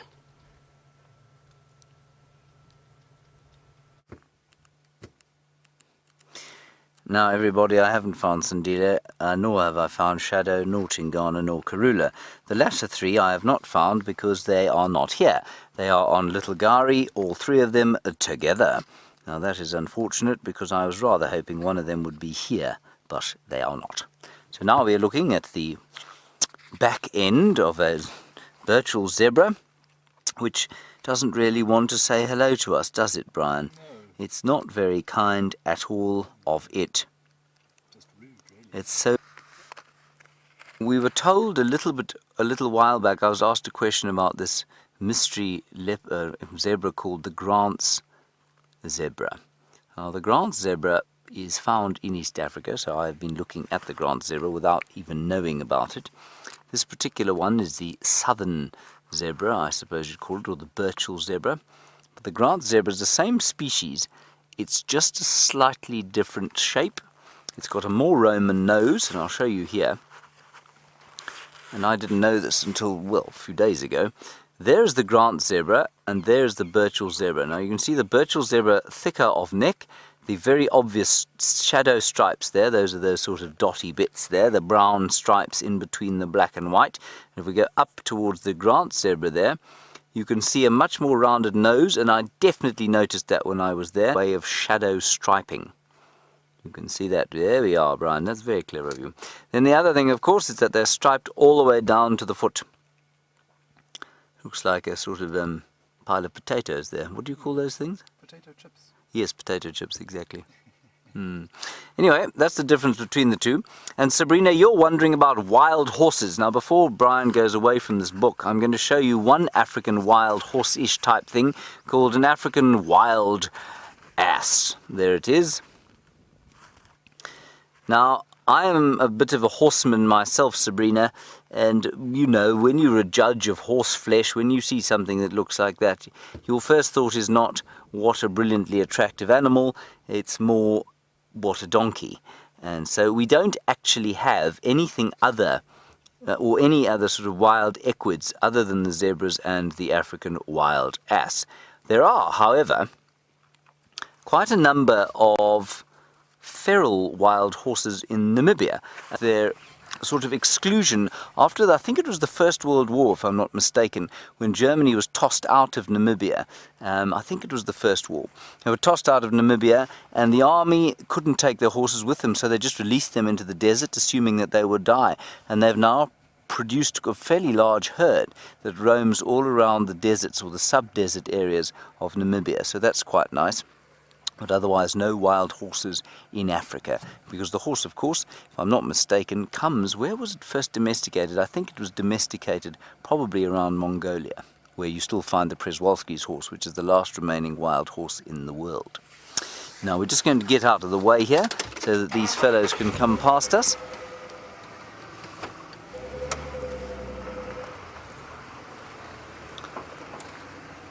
Can you say Przewalski's horse, Brian? Very nice, well done. Good afternoon. How's it going? Good.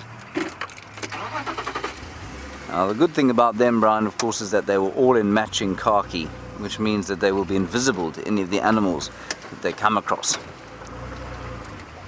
Yes. Now, our next port of call is going to be the Arethusa Dam, which is just down here.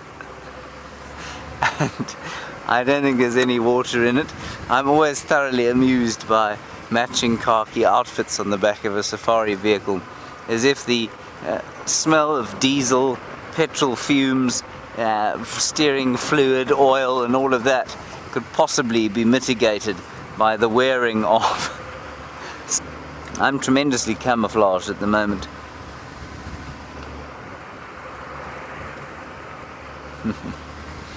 Right, let's go across to the Arethusa waterhole. What? Oh, I didn't hear that. Ah, yes. Now, very good point here being made by Louise in the final control, and that is that I'm not nearly as camouflaged as Geraldine was yesterday in her giraffe onesie.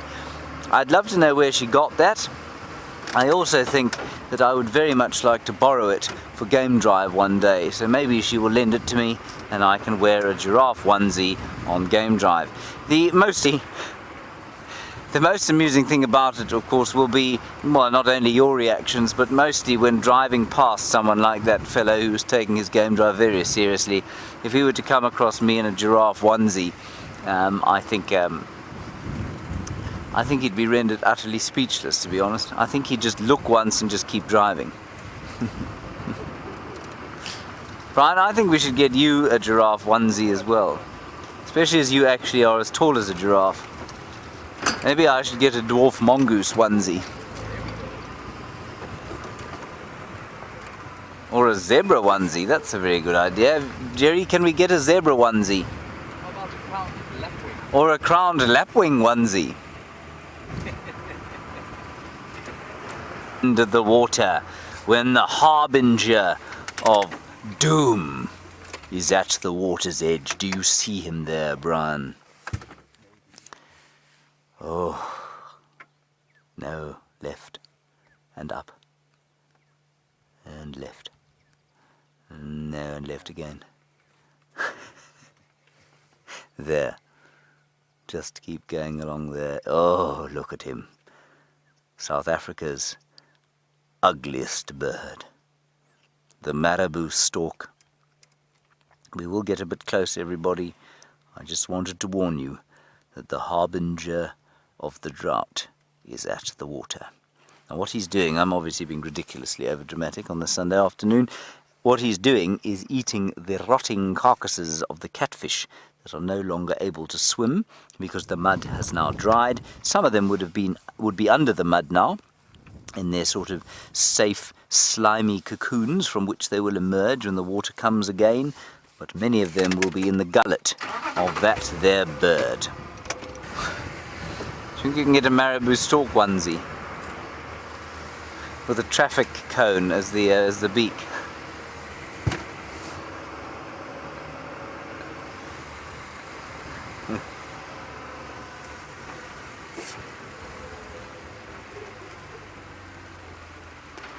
Hello, Monique in London. You say, have I seen any kingfishers today? I haven't. And you say you've just taken a walk along the river. I'd love to know which river that was. I suppose it must be the Thames. Hey, it's not pronounced like that, is it, Brian? No, the Thames. I imagine it must have been the Thames or a tributary thereof. Oh, the river. You say you saw 3 kingfishers there. And one of them took off and relieved itself on taking off, and you immediately thought of me. Thank you, I think. That sounds wonderful. I must say, there's something. It's interesting when I go to somewhere like Britain or to Europe. The gentleness of the wilderness is always apparent, and it's.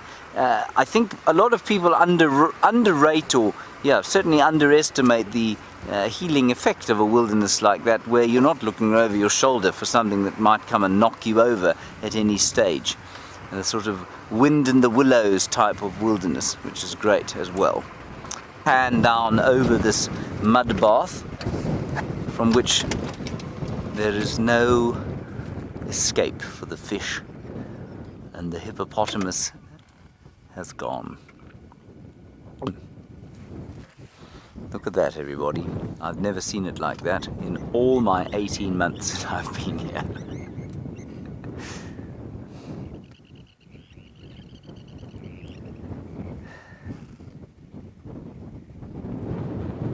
And Louise, I'm afraid the comms are absolutely horrendous here. I can't hear you. There is a blacksmith lapwing, and there's also an impala, and there are two impalas.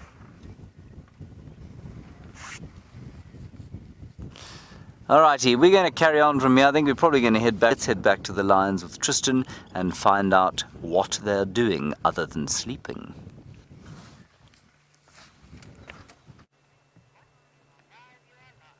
Welcome back, guys. Well, James, not many of them are sleeping, unfortunately. Moms are trying and babies are being quite boisterous, and so not too much sleep going on this side of the reserve. But I believe you were talking about onesies. Now, James, I think I might be able to solve your little onesie problem. My other half, Ali, who some of you may know from a drive she did a few weeks ago, has a zebra onesie. And being that James and Ali are of similar height, I actually think James might fit into it. So what we will have to do is try and get James his little zebra onesie and make him do a drive in it. I think that's a very fine idea. I would be lost in a lot of other animals. And these days, with all the lodge food, and well, I believe James is very excited about this zebra onesie. We definitely need to make this happen. Unfortunately, I'm going on leave for a few days, James, so when I get back, that will be time for you to don the onesie. It might be quite a warm experience, though, out here. I think I would advise you do it in the mornings. But yes, I think the zebra onesie on James might be a good idea. So while you guys were away, a couple of the little ones went up to that female over there that you guys are seeing and tried to have a suckle. There was quite a lot of growling and hissing, and at one point even a little firm push of the head by Mom to get out the way. She then stood up and they were all sitting in her teeth and used her head and barged all the little ones out the way, and then proceeded to lie promptly in the shade. And so since then, these two have been scrapping it out in the sunshine. But isn't it glorious with that golden light that is now hitting them? It is the most beautiful sighting, eh? Wow. We have been so spoilt this afternoon with these guys, and from what I've heard and what I've seen, you guys have been getting very spoilt with them for the last few weeks. It is the most incredible thing to be able to watch these little lion cubs develop and grow, and to watch their day-to-day antics is one of the most special things. And so all of you that are watching, I hope you will continue to join and to continue to watch Safari Live and through their youthful age and start to become little adults. And hopefully one day in the future that we even see some of them making it to adulthood and having cubs of their own, or becoming big, strong coalitions that could potentially then move on into other areas. But that process would be the most incredible, amazing thing to watch. And for you guys to be able to witness that on a day-to-day basis is something that is incredibly, incredibly special. Being a guide and who's been out here for a very long time, I think it is one of probably the biggest rewards of being a guide is to be able to sit and see the progress of animals and to be able to spend time with them in their natural environments as little babies like this, and watch them develop and their characters develop into these incredible, all of these ladies were once this size. And the fact that you guys are here now and able to witness this and to watch this process is quite something.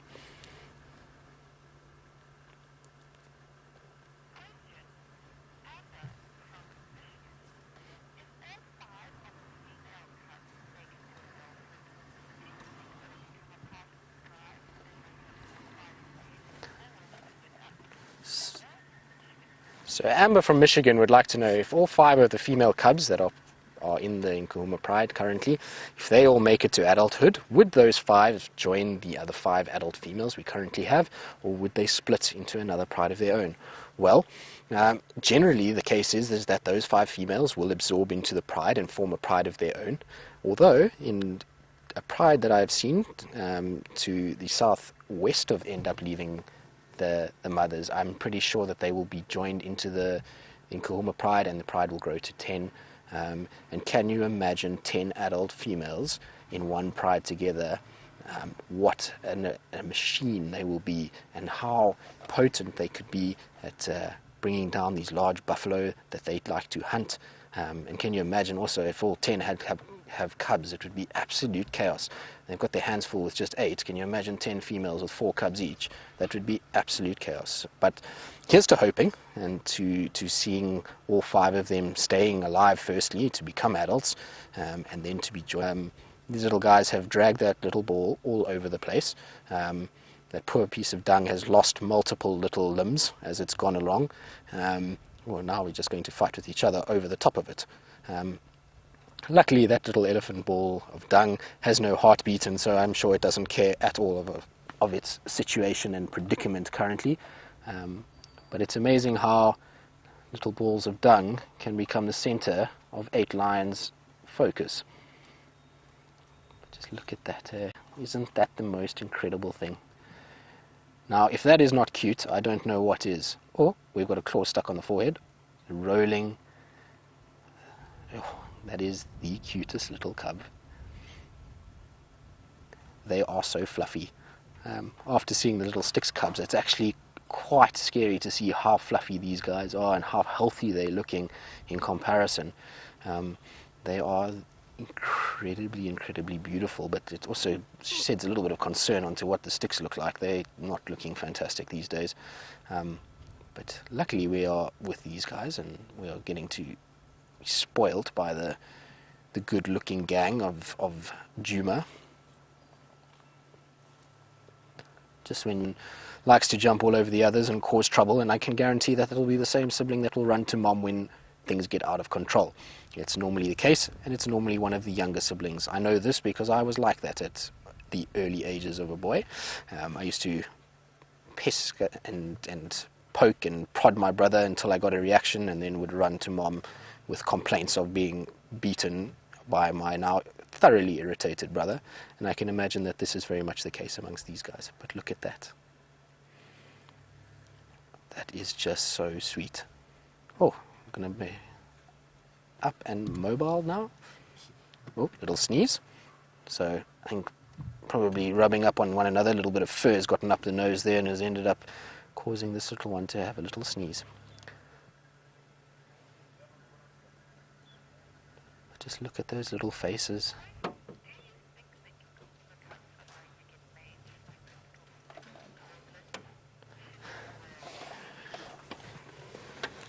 So we have a question from Shanae. Hello, Shanae. Welcome. Shanae is a guide very close by, and a lady that we guide with quite regularly. So she knows the Styx cubs quite well, and she wants to know, will the Nkuhumas pick up mange like the Styx have? Well, it is possible, given that the mange that the Styx got was spread by the Birmingham males. They were the ones that had it first. It then transferred onto the females and then across onto the cubs. So potentially, if these Birmingham boys go and spend time with these Styx females again and get reinfected and get a lot more of the mange on them, they could potentially pass it to one of the females if they mate here, and those females then rub up on the cubs, and it could potentially spread that way. As it stands currently, looking at these cubs and looking at the females, there doesn't seem to be any sign of mange develop on them, and I hope that that stays the case. But yes, it is potentially possible, Shanae.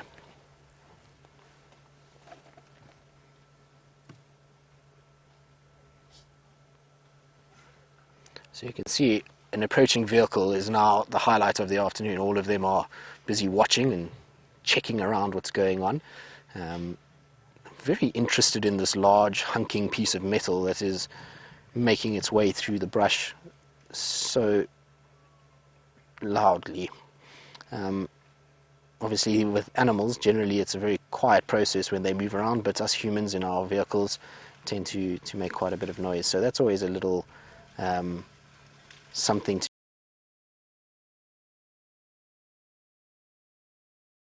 as an adult female, you can see in the background, she does not care one bit. Vehicles have become part and parcel of her daily life, but the little cubs are still very interested in this whole process and the movement of these vehicles. Oh, I've got a little itch on the side of the face there from the youngest.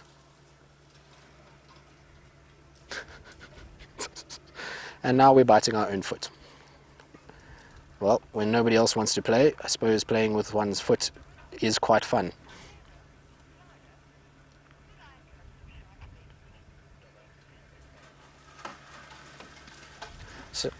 So Sarah from Florida would like to know whether little baby lions have sharp teeth that they will lose and will then get their adult teeth. Yes, Sarah, they do. They have small little teeth that will grow, and slowly but surely those will grow out and new ones will come through that are a lot bigger and stronger and will be able to cope with the crunching of bone and meat as they go through life. At the moment, these are all little milk teeth and they are still very sharp and pointy. But yes, they will become larger and bigger as time goes.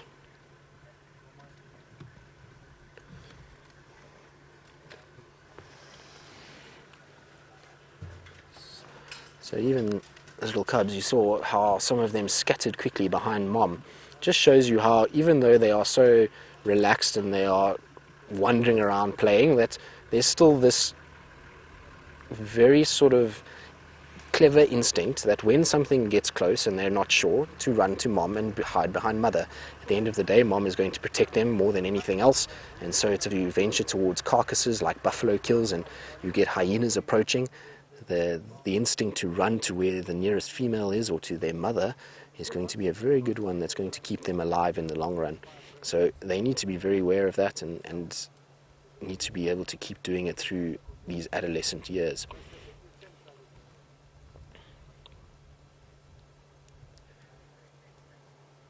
Oh, threat is over and now it's back to playtime again.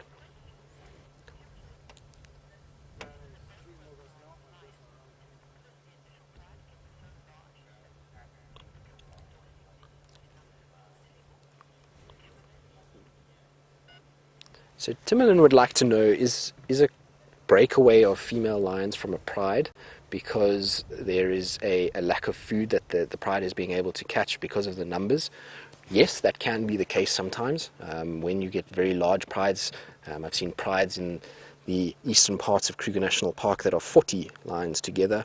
And when there's 40 lions, you can imagine things like zebra and wildebeest don't go very far. And so what they end up doing is having to break apart so that the prides can find enough food for one another. The prides that I was referring to earlier in terms of them moving and breaking apart was actually more to do with males. A new coalition of males arrived, and that female, she basically took these little cubs away and she raised them by herself. Oh, hello. We've got a bit of movement from the male.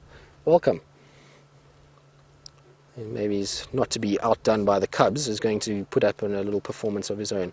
So a little bit of belly there, there's a little bit of lack of fur there, and so he was one of them that had it quite badly. It's recovered very, very well. It seems to have grown a bit of fur there and it's looking a lot better. So hopefully he's not still carrying too many of those little mites. Also his contact with the cubs is so little that hopefully there's not going to be too much transference of those mites onto them. But that does look like an epic scratch. Look at that face. That is a face of pure enjoyment. He has got his back leg busy scraping along his belly, and whatever was itching is obviously been relieved very nicely by doing so. And we're going to turn around and lick our tail. Right, so much the same parasites like I was talking about earlier that may have gotten onto them during the time that they've been lying down. Also, if there's any old wounds or wounds that are leaking, that they can clean those up. But generally, it's just to keep the body in good condition. But it's amazing how supple he is for such a big animal. Now, imagine trying to turn your head around towards your backside. It won't be an easy process. I'm sure there are some yoga people out there that may be able to do it. But for me, I don't think that would be possible. So, well done, sir. You are doing a fine job at keeping yourself clean. Obviously, practicing quite often.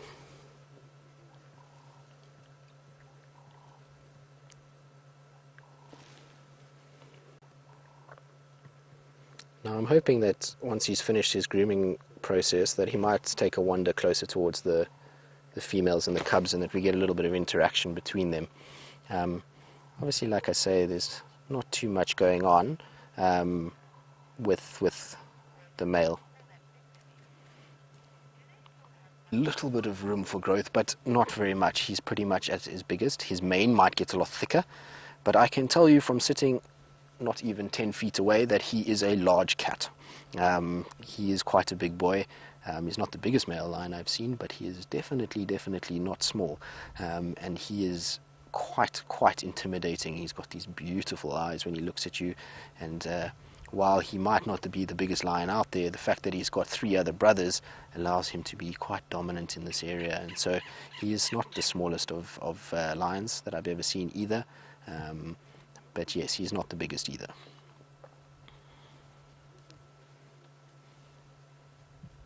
What he is, though, is a very happy lion right now. It looks like he's just enjoying the coolness of the afternoon. It's, like I said, the temperature has dropped quite nicely, and there's this beautiful breeze blowing that is very cool, particularly if you're sitting in the shade like he is.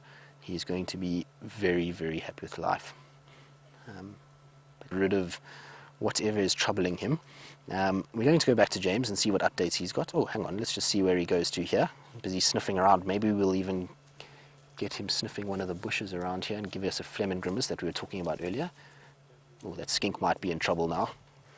Luckily it's a male and he's not too interested in skinks. And the skink has made a hasty retreat anyway from earlier.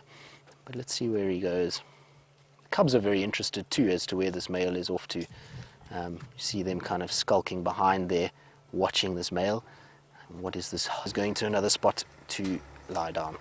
So while he lies down and we carry on looking and seeing what these guys are up to, I'm pretty sure at this time of the day, like I said, that they're going to start getting up, and the fact that the male is up is a good sign.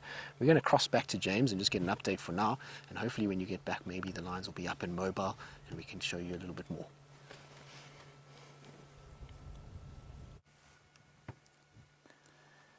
Cordon bleu.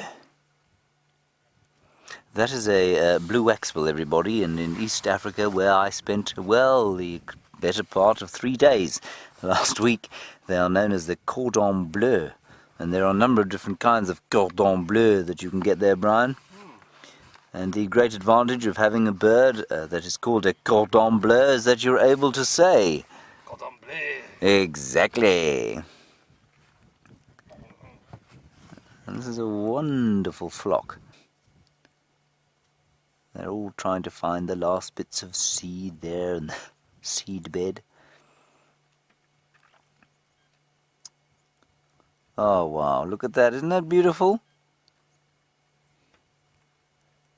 What a very special cordon bleu sighting, Brian.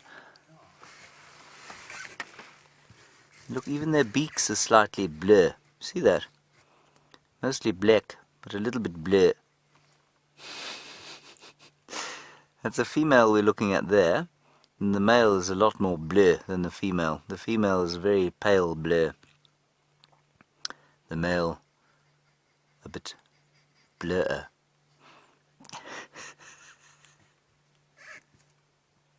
Lilac-breasted roller. You see how the back end, there, that's a male there. You see how the back end is camouflaged, so if they want to turn, if they feel afraid, they can turn away and kind of hunker down into the leaf litter and become almost invisible. I got stuck between knuckle and hunker there. And became nunker, which of course isn't really a word, is it, Brian? No. There's Mrs. Cordon Bleu and Mr. Cordon Bleu. Mr. is bigger, isn't he? He's a larger fellow than she.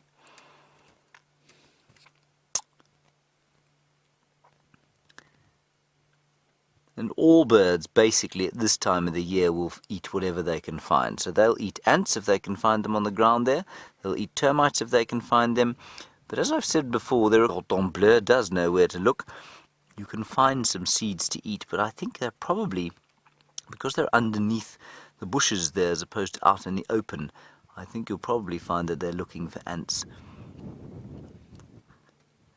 I think this is the most spectacular sighting, everyone. I really love this.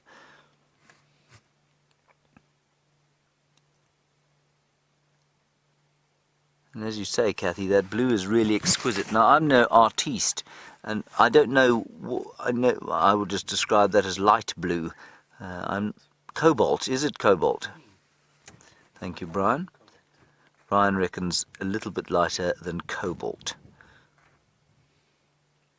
Bordering on turquoise. Bird bordering on turquoise, yes.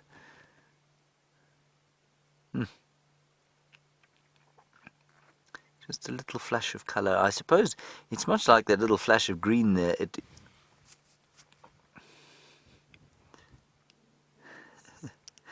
I don't know, I find this absolutely fascinating. What are they eating? That's a seed. He is picking up grass seeds, you know. And that first, he picked up the aum of something called a three-awn. There, that's another one.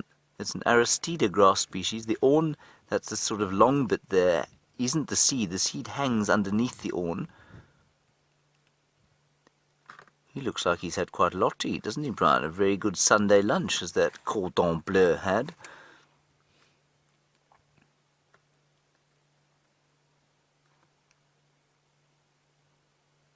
Oh, too much apple crumble for you, chum. Yep, definitely just eating the seeds. And the accuracy with which that little conical-shaped bill grabs the seeds and dehusks them in a couple of little bites and then swallows the nutritious oil.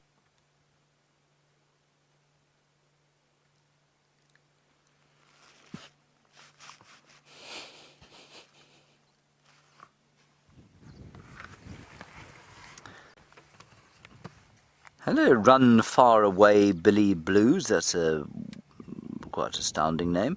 You say, how come some of them have got red on their cheeks? They don't here, but there is one called a red-cheeked cordon bleu that is found in East Africa. And you see that, Brian? There is the red-cheeked cordon bleu, and we don't get them here. I'll just show you a picture of the bird. That's a really nice question. So that's the red cheek. The male's got the red cheek. So he is absolutely designated by his red beak, but at least his red cheek. But you can also see they've got red bills. They're not quite the same as these ones, but that's his distribution. So that's absolutely useless if you don't know what we're looking at here. That's Tanzania there. Wax bill. And you can see male just slightly more bleu than female. Only found in Tanzania and down here. So that's just a map of East Africa. This is the East African Bird app. You see how dismissive I was there of my technology. So dismissive. Yeah, so dismissive. Right, on we go. Things are taking a slightly bizarre streak.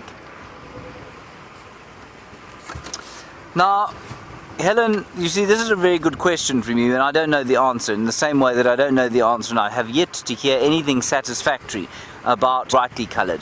You say, is it a sexual selection characteristic? My immediate thought is no, it isn't. It is, as far as the sunbirds go, because the female is drab, the male is not. The most obvious example of that being a peacock. I don't understand it with the cordon bleu. I don't understand it with the lilac-breasted roller, any of the both male and female, and I've yet to hear an explanation for what evolutionary adaptation that can, or what evolutionary advantage both male and female being that color could possibly confer.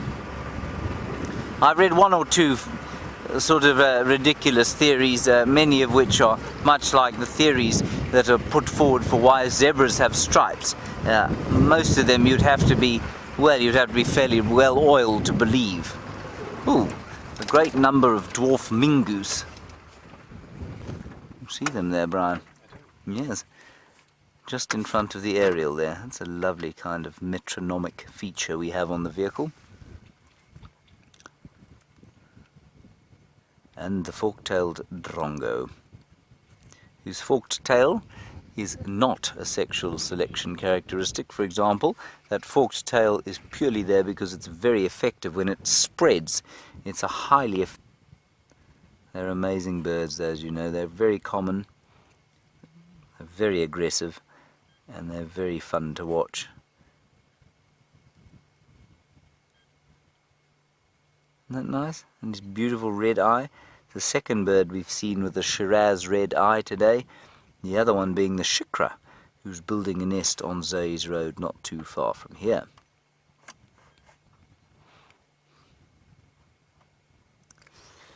Right, You've had enough of the tiniest little carnivore that we have here. Let us go across to the largest, and by that I don't mean Tristan, I do mean the Nkahuma pride.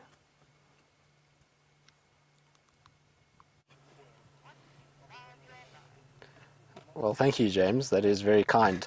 I think that Brent might have something else to say about that, given that in a lodge. So, yes, I might just be eating more than the carnivores at this stage. So not much has changed really. The cubs are still playing. Lots of sticks have been picked up. Lots of sticks have been paraded around in front of one another, almost as a gesture of my stick is bigger than your stick. This little chap that's just joined now has been one of the most active. He's been all over the place and has been causing a little bit of chaos. But you can see that the activity in the cubs has not waned through the day. Unfortunately, the females are still really fast asleep at this stage. Not too much activity from them, and the male is exactly where we left him when you guys were last with us, which is right over there. Still fast asleep. So just on the edge of the horizon now, Dave, you might have seen it as Dave went past there just now, and it's starting to get to that beautiful time, and so I really am still hoping that these females are going to decide to possibly make a move. Like I was saying earlier, it is a lot cooler now, and with this little breeze, maybe the scent of some animal drifts in the wind onto us here. It is coming from our north at the moment, and so hopefully there'll be a scent of maybe a buffalo or something that might spark a little bit of action, or the fact that they're just going to go and look for some water. Obviously on hot days like this, it's quite pertinent for these little cubs and mothers to get fluids, particularly the moms. They're producing a lot of milk, as we've seen with these little guys suckling all afternoon, and so water is a huge part of it.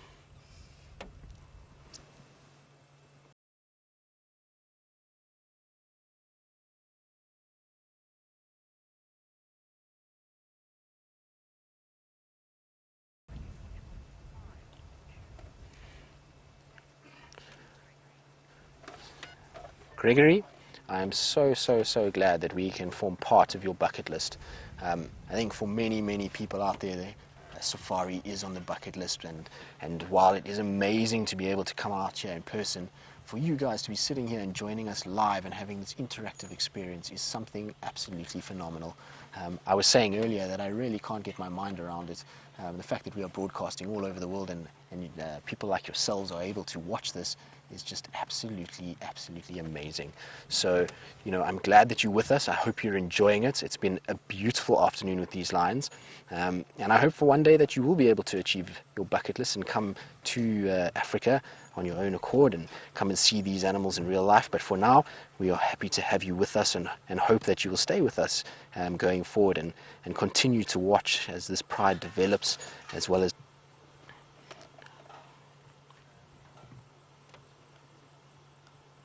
that is just the most beautiful little cub. Still got the little spots on the head.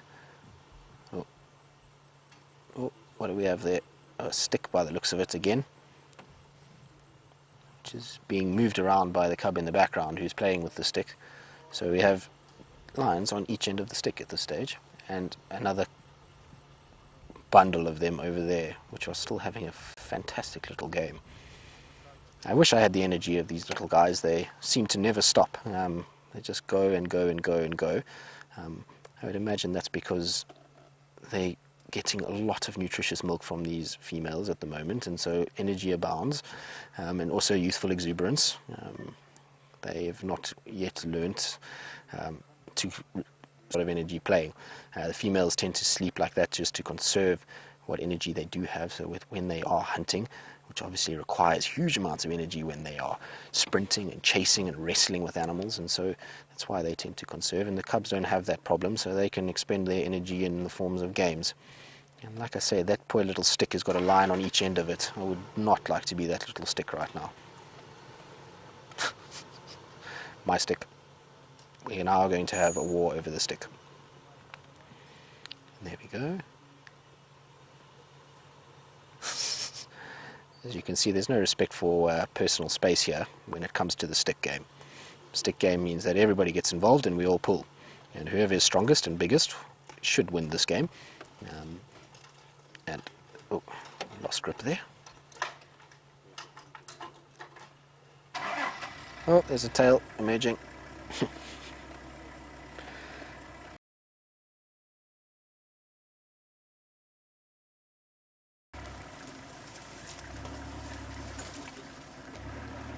Look at that. All very, very interested in the goings on as the vehicles reposition themselves. The stick has been forgotten about for now.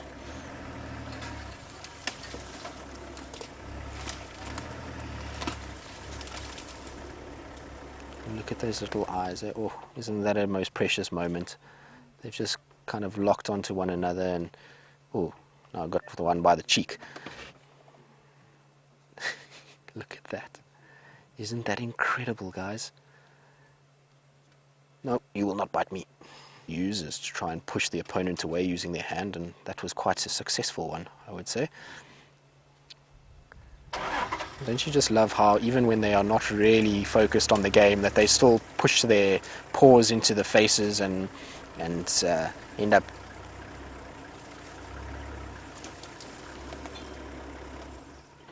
So X-Ranger would like to know if the questions we receive on Safari Live are very different to that of a game drive. No, they are not actually. They're pretty much the same questions that we would get. I think the thing is here is that a lot of you are very knowledgeable about the pride structure and the animals that you're seeing on a day. Very similar to what we see on, or what we get on a day-to-day basis from regular guests. There's really no difference. I think everybody is curious and everybody has the same kind of thoughts about animals, and so very, very similar.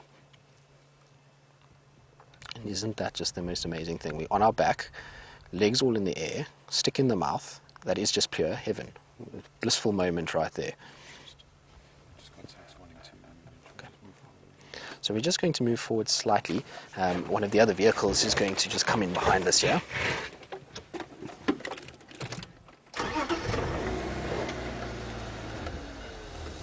Just going to roll forward a little bit. So Misty Misty, it's also a very difficult question to answer because it will all depend on the successfulness of her cubs. If she raises a litter successfully, then generally she won't be breeding for about 2 years. Should she lose her cubs, she will come into her estrus cycle within a few weeks, sometimes even 2 or 3, and will be mating again. And so she can produce quite a few litters in her lifetime, particularly if she's not a very successful mother. But generally they will start to breed from about 3.5 to 4 years old, with their first litter normally around 4. And then, like I say, it depends on the amount of male coalitions that we get through the area and the amount of fatalities that she has within the litters she produces. So I hope that answers your question. Oh, we've got very, very, very brave Franklins that have just joined the fray. I don't know if you see them at the back there. I'm not sure if I was a Franklin, I would go walking into a pride of 5 female lions and 8 cubs. We have some cubs that have game, so this should be fun. The Franklins are making a hasty retreat. They are busy running away. There they go. Oh, there's the little cubs. The Franklins have gone towards a big drainage line, and there they come. Here we go.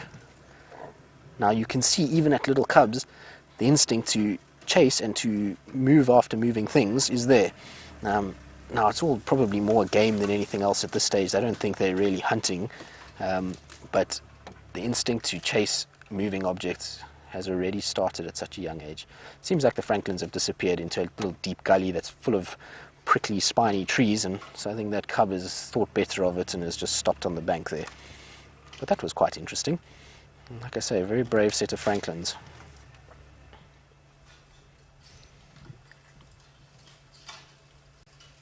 One.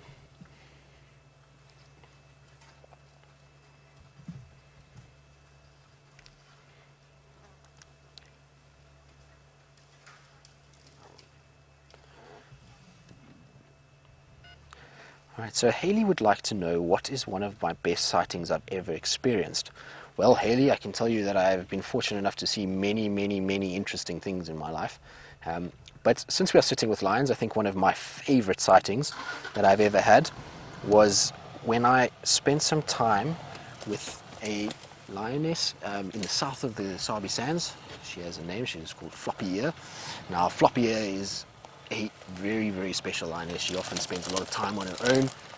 She tends to protect her pride incredibly well by distracting males. Even when she's not in estrus, she used to take them away from the pride and protect the little cubs.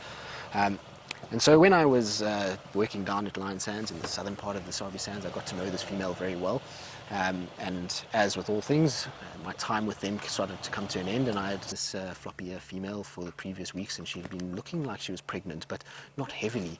And so I thought my chance had gone to see her cubs that I had really been hoping to find before I left.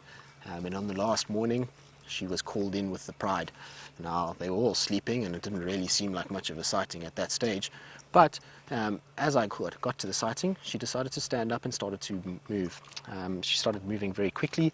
There were some vultures circling to the north of her, and she was constantly looking up at these vultures, and she started to really stride. And I was actually with one of the Wild Earth viewers, Michael Moss. I hope he's watching. But if he isn't, he was with me at the time, and he was actually about to leave that morning. And so we were pressed for time, but we decided we'll just risk breakfast and we'll just carry on with this lioness in the hope that she might be going somewhere. We had noticed that when she started walking that it looked like there was a few little suckle marks there, so there was this hope that maybe she's going to take us to the cubs. And so we followed her for about 45 minutes as she weaved through the thickets, and eventually she got onto a road and she started to head more and more to the areas that she used to have her cubs. And the excitement grew as we went, and soon she cut off the road into this little thicket, and we followed her through this thicket. And as we got to the other side of this thicket in a little clearing, is old, which is incredibly small. The mother then went up, she picked the little cub up and moved it, and then lay down and began to suckle. It was the most spectacular sighting that I have ever had in terms of a mother and a cub interaction. And like I say, since we're with the cubs and the lions, I thought that would be an excellent one to refer to.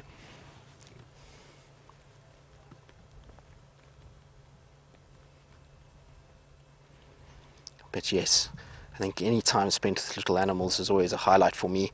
And like I say, there's been a number of other very, very interesting sightings. I've had some great sightings of rare animals, things like pangolins and aardvarks. But in terms of a memorable sighting, I think that is probably one of the most memorable I'll ever have. And the likelihood of me achieving that again is probably not going to be very high. To follow a lion to a den and to see a cub of that age is incredibly special. Well, there goes one cub with a big ball of dung again. Alright guys, but while we still wait for these lionesses to do something and keep these cubs with us and how they're entertaining us, we're going to go back to James and see what update he's got for us.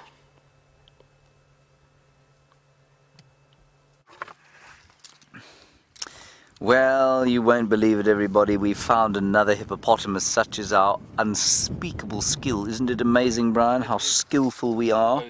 So skillful. A hippopotamus, everyone, about which we were asked earlier regarding elephants and their conflict. This chap lives in this pan, and he certainly was tossed out yesterday by the elephants. Came down to drink. I don't think there's been a huge...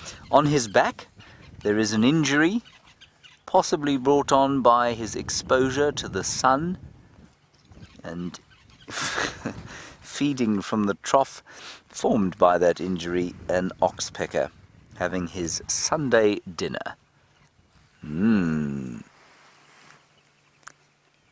Hippo blood. Delicious. Yes, I'm not sure I'd like to eat it, but I mean, I suppose if you're an oxpecker, that is your want. Then there's also a really lovely little gathering of the birds of peace, humble birds there, the doves, the ring-necked doves, most of them come down to have a drink on a Sunday afternoon. Not sure why I need it, just the way it is. Ring-necked doves all drinking away. Now, the ring-necked dove, humble as it might be, is actually astonishingly fast off the mark. They're very quick to fly off, and they have to be, because in some parts of Africa, especially in Namibia, they come down in huge numbers, and parts of the drier parts of Botswana. They'll come down this time of the night, and they'll all drink together. And lurking in the bushes or high in the sky will be a lanner or peregrine falcon. And those falcons, as you know, dive at an astonishing speed, about 220 kilometers. They hurtle out of the sky. And these doves have to be able to get up into the air and to top speed within seconds when the falcon starts to come out of the sky. And they manage to do that amazingly successfully. So humble as they might be and numerous as they may be, their numerousness or commonness, the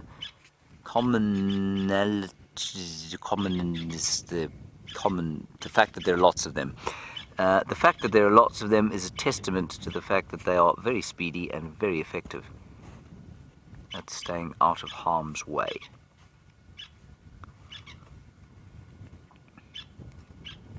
Is it commonness, Brian? What is the word I was looking for? Commonness? Yes, the noun from the word common. Common.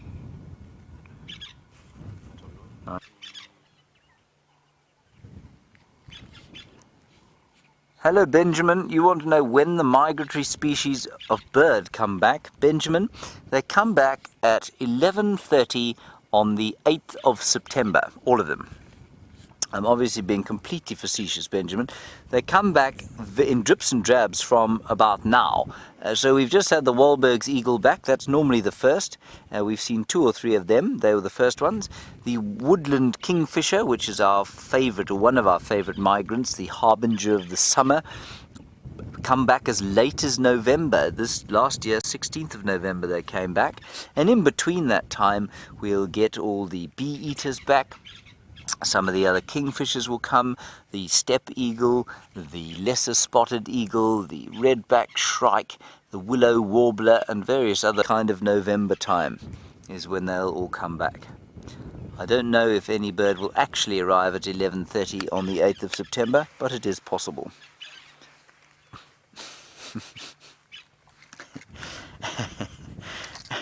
And you say, I mustn't lie, I haven't budged the whole afternoon, it's the same hippo. And I would say that that was a fairly good guess, but for the fact that when I asked Brian to zoom out, you will see that we are in fact in a different situation. You see, we're at the Djuma Dam camp now, we're not at Red Dam anymore. Thank you, Anne, for casting aspersions on my character. I shall not forgive you for that. Alright everyone, you're going to the Sabi Sand, Mr. Tristan Dix, and find out how he and the lions are going.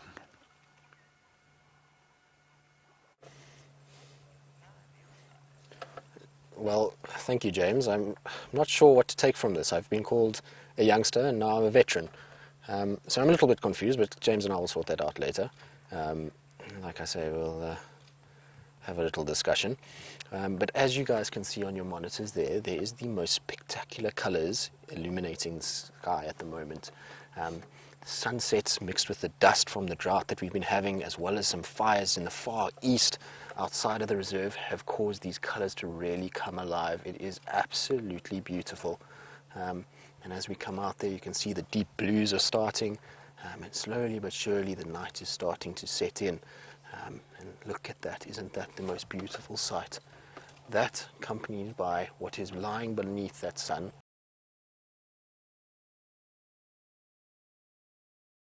still chomping away at sticks, still chomping at the sticks and still busy chewing and carrying on, but they are still at the games. Still no movement from the females at this stage, nor the male. Everybody is very, very fast asleep at this stage. So I don't know if we're going to get too much in the way of activity from them, but these cubs have been absolutely priceless this afternoon. Their games and their shenanigans have kept us all entertained the whole afternoon, and it has been an absolute privilege to spend time with them. There's one cub now that has just got complete access to Mom. Oh, hello, Mom. As we speak, maybe she is going to sit up for us. No, back to sleep we go. So there's one little cub that's trying to get some milk. She is now on the third nipple. She has tried 2 others and nothing has come from those 2. So she is now trying her third one. I think we have success. She seems to have a good long suckle. Mom's tail is now being attacked. I don't think this game is going to last long at all. There we go. I thought not. Mom is not very fond of the tail being pulled. And so that game came to an abrupt halt. And I think if my tail was being pulled too, I would also be quite upset with life. Now the little growls and grunts of the younger ones playing has attracted the attention of 2 of the others who were busy feeding from their mother. And they've now started to come in and stalking along slowly. Let's see if they get involved here as well. But look at this little one with the stick, eh? You see how it's positioned it and moved around. It's amazing how even the ones with the sticks and with the little bits of elephant dung become so fascinated by the others. And it's almost a case of, no matter what I have, it can't be as good as what you have. And they will go bounding over. And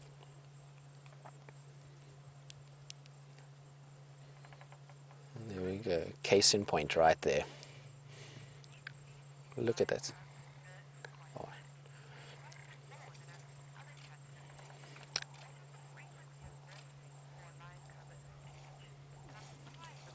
Oh, there's a little rough and tumble, been pushed over.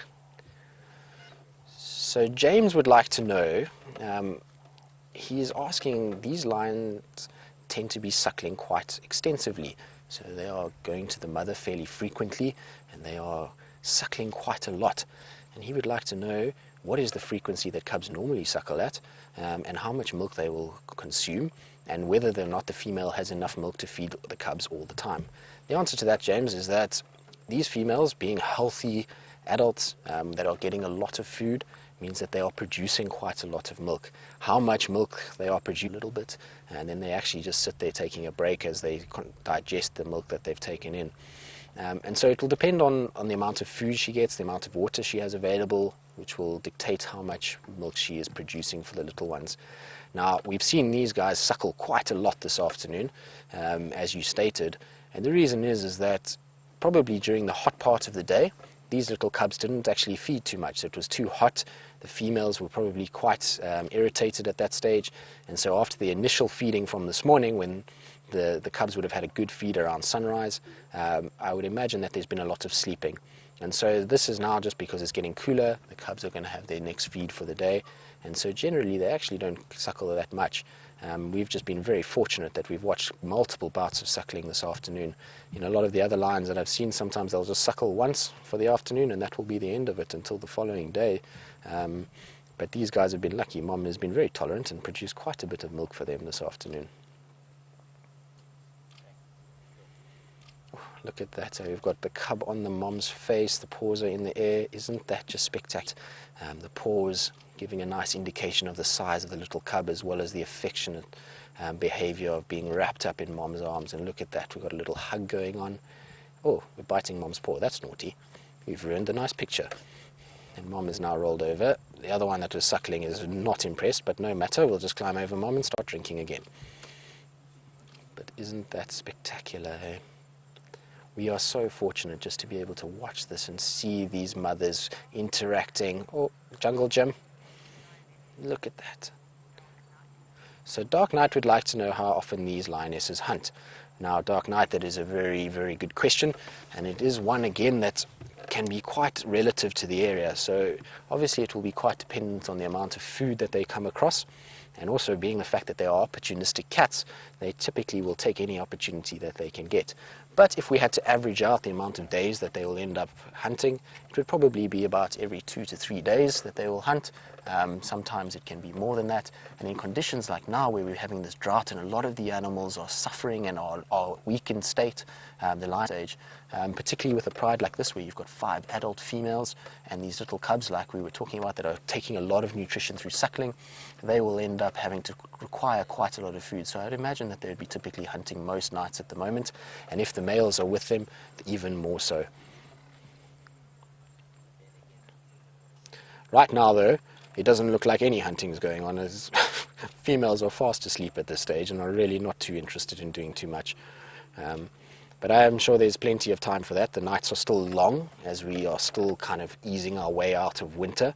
And so there will be plenty of time in the darkness when the lions really come into their own with their excellent night vision, as well as that camouflage that you can imagine at night becomes very difficult to see them. And so I'm sure later tonight there will be a little bit of movement from these guys. And let's hope that they are successful during the evening. It would be quite nice to find them tomorrow morning on some sort of a carcass.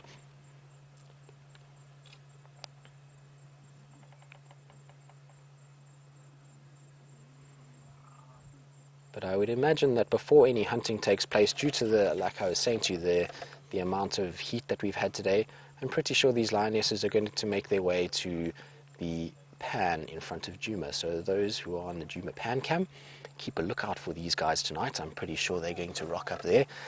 It's not too far away, and they might go for a little drink before carrying on their nightly patrol. So all of you that are up and awake and are busy on the cam, look out for them. Bit of competition over food there. But yeah, it looks like everybody is still quite settled at this stage. The cubs are obviously still playing and having their little game.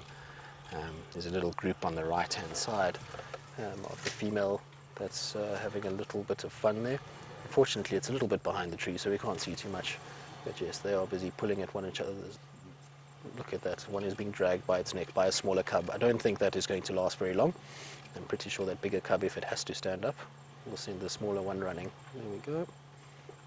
Let's see if there's a bit of backlash on this one. Oh, that is a very brave little cub, tackling the older sibling. Oh, look at that. Let me just go forward a little bit for you, so you can see. Should be able to roll forward. Almost there. Oh, and the little one is now moved off, unfortunately. There we go, look at that. Oh, and Mom's tail is now the source of entertainment again. This again is not going to end well, I don't think. Look, it is being shaken and pulled like it's a part of a carcass. And because the tail moves, it's far more entertaining than anything else. It obviously is attached to something, so there's a little bit of tension when it pulls. Also the fact that it's fluffy and soft and it moves. Look at that. You can see the little one is like, I'm going to get that tail. There's no chance that that tail is getting away from me. Oopsie, wait, a bush is in the way first. Amazing. What a tolerant mother as well. Sure, she didn't even growl that time. Now look at this little one.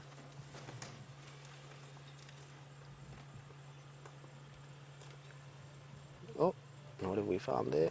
The little one's busy playing with a pile of leaves under the guarri bush, which, like I say, has had a bit of a torrid time this afternoon. Unfortunately, it's been the source of much entertainment for many of these little ones. There's been lots of biting on that little stump that you see on the right side of the screen, and lots of leaves, as you can see, lying on the ground that have been pulled off and have been chewed on. And so the poor guarri tree has lost a few more leaves during this drought. Look at that. Isn't that incredible?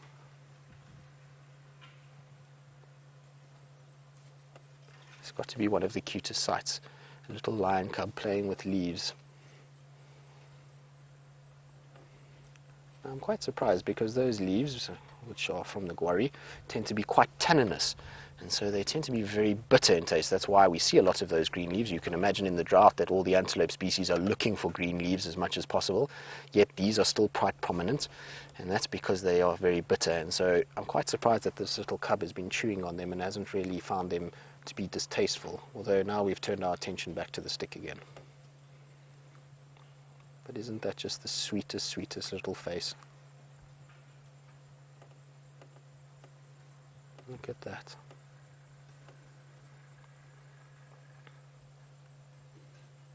Absolutely beautiful. You can see the stick is actually wet from all the saliva from them playing with it. It's been absolutely bombarded by lions. In fact, I don't think the stick has had a moment to itself today. It has been absolutely chomped on and played with and moved about all over the place, so much so that it is now drenched. It's almost like a mongoose when they have their little territorial disputes.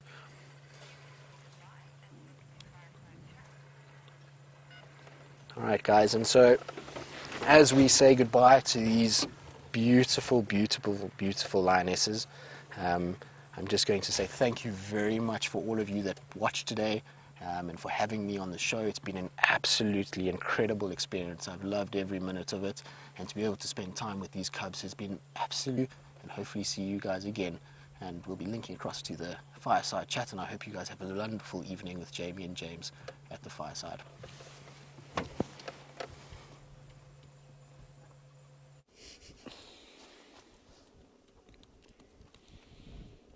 Good evening, everybody. Good It is evening. a Sunday Hello. evening. Hello, and welcome to the fireside chat.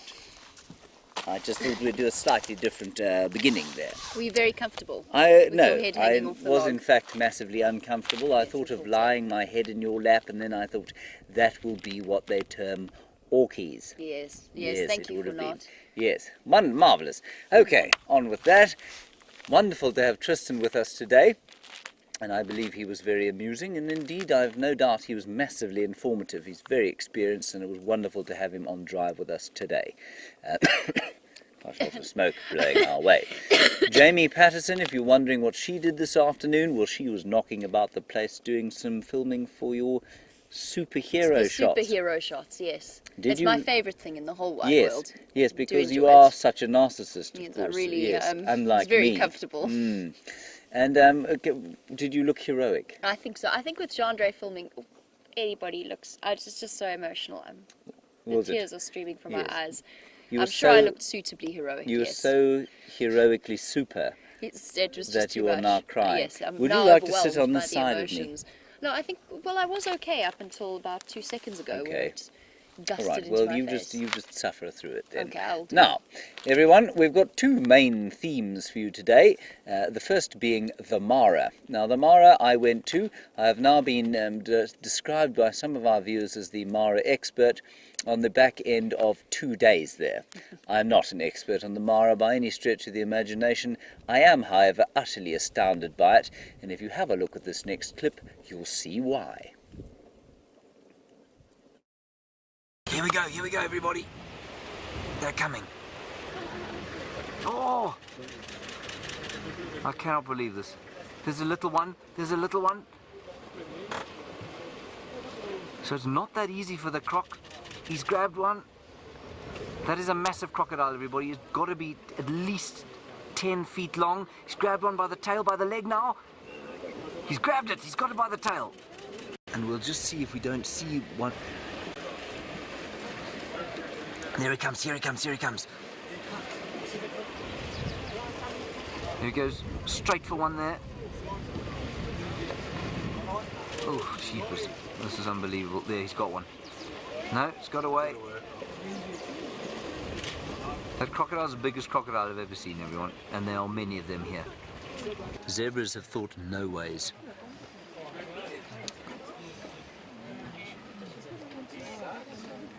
Gee whiz. People, I really didn't expect to see this on our... I'd quite like to say about that clip was that my presenting obviously is just one of a gobsmacked tourist. There's nothing biologically impressive about it. In fact, I'm slightly embarrassed by what you've just seen. I thought it was lovely. But that's very kind of you, thank you. I think it was just instinctual behaviour. It was just so amazing. The second thing to note about that is the incompetence of that crocodile. Now, It was incompetent. after we watched it, Graham said to me he's watched hundreds of documentaries about the Mara, and he's in fact spent some time on that very river. And he was under the impression that the crocodiles always caught. And of course, if you watch a documentary, that's what you Yeah. think. In the same way that if you watch a documentary about lions, you'll think that they murder things on a sort of 5-minute basis. Every time they think about that, wanting to eat, they can.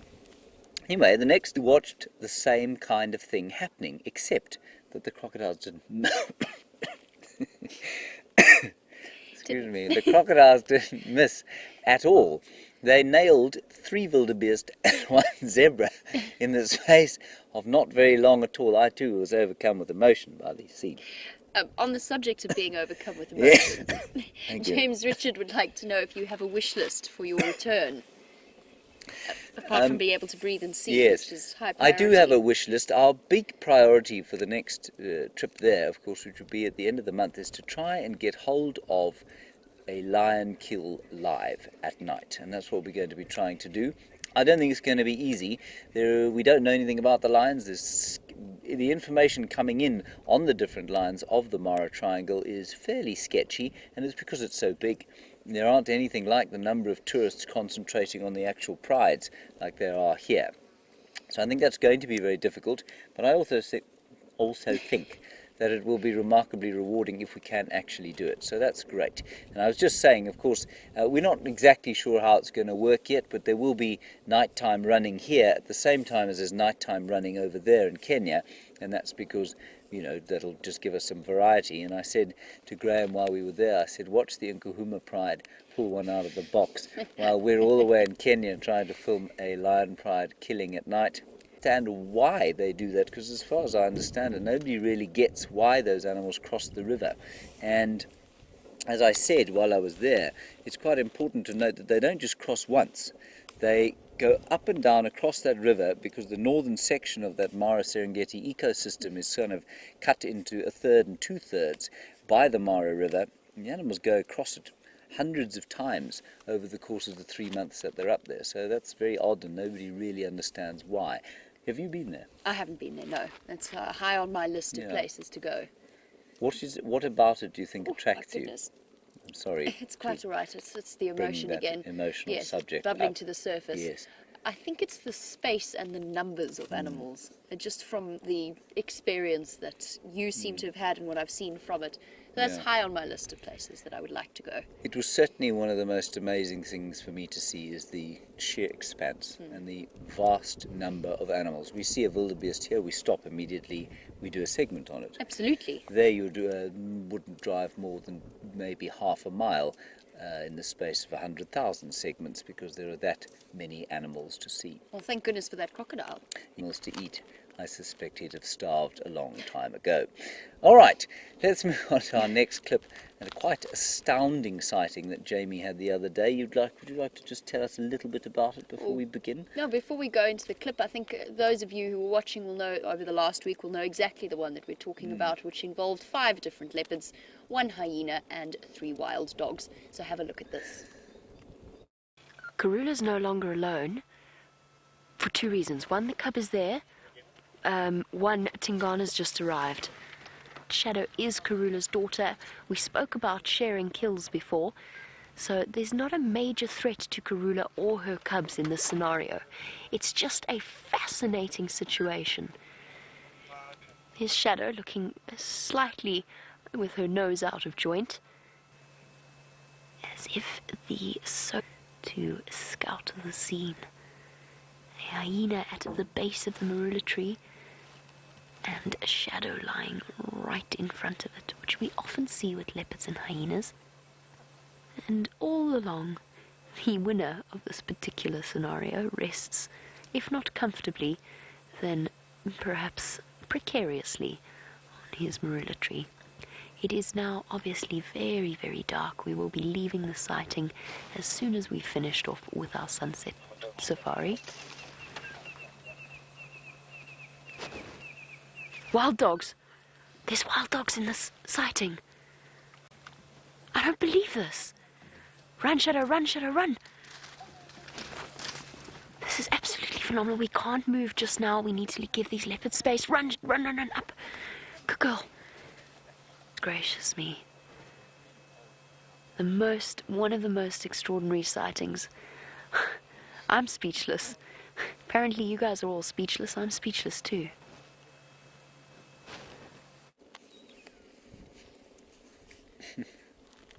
And what a truly remarkable sighting that was. I mean, that concentration of predators in one particular moment was absolutely, and it was as I was doing my closing that the wild dogs came in. We were winding down gently. Tingana was resting uncomfortably in a tree, and it was all sort of finishing, except 3 wild dogs came in and chased them all up the trees. Now, I've seen that clip, of course, and the highlight for me, and I've no doubt for absolutely everybody out there, was run, Shadow, run, Shadow, run.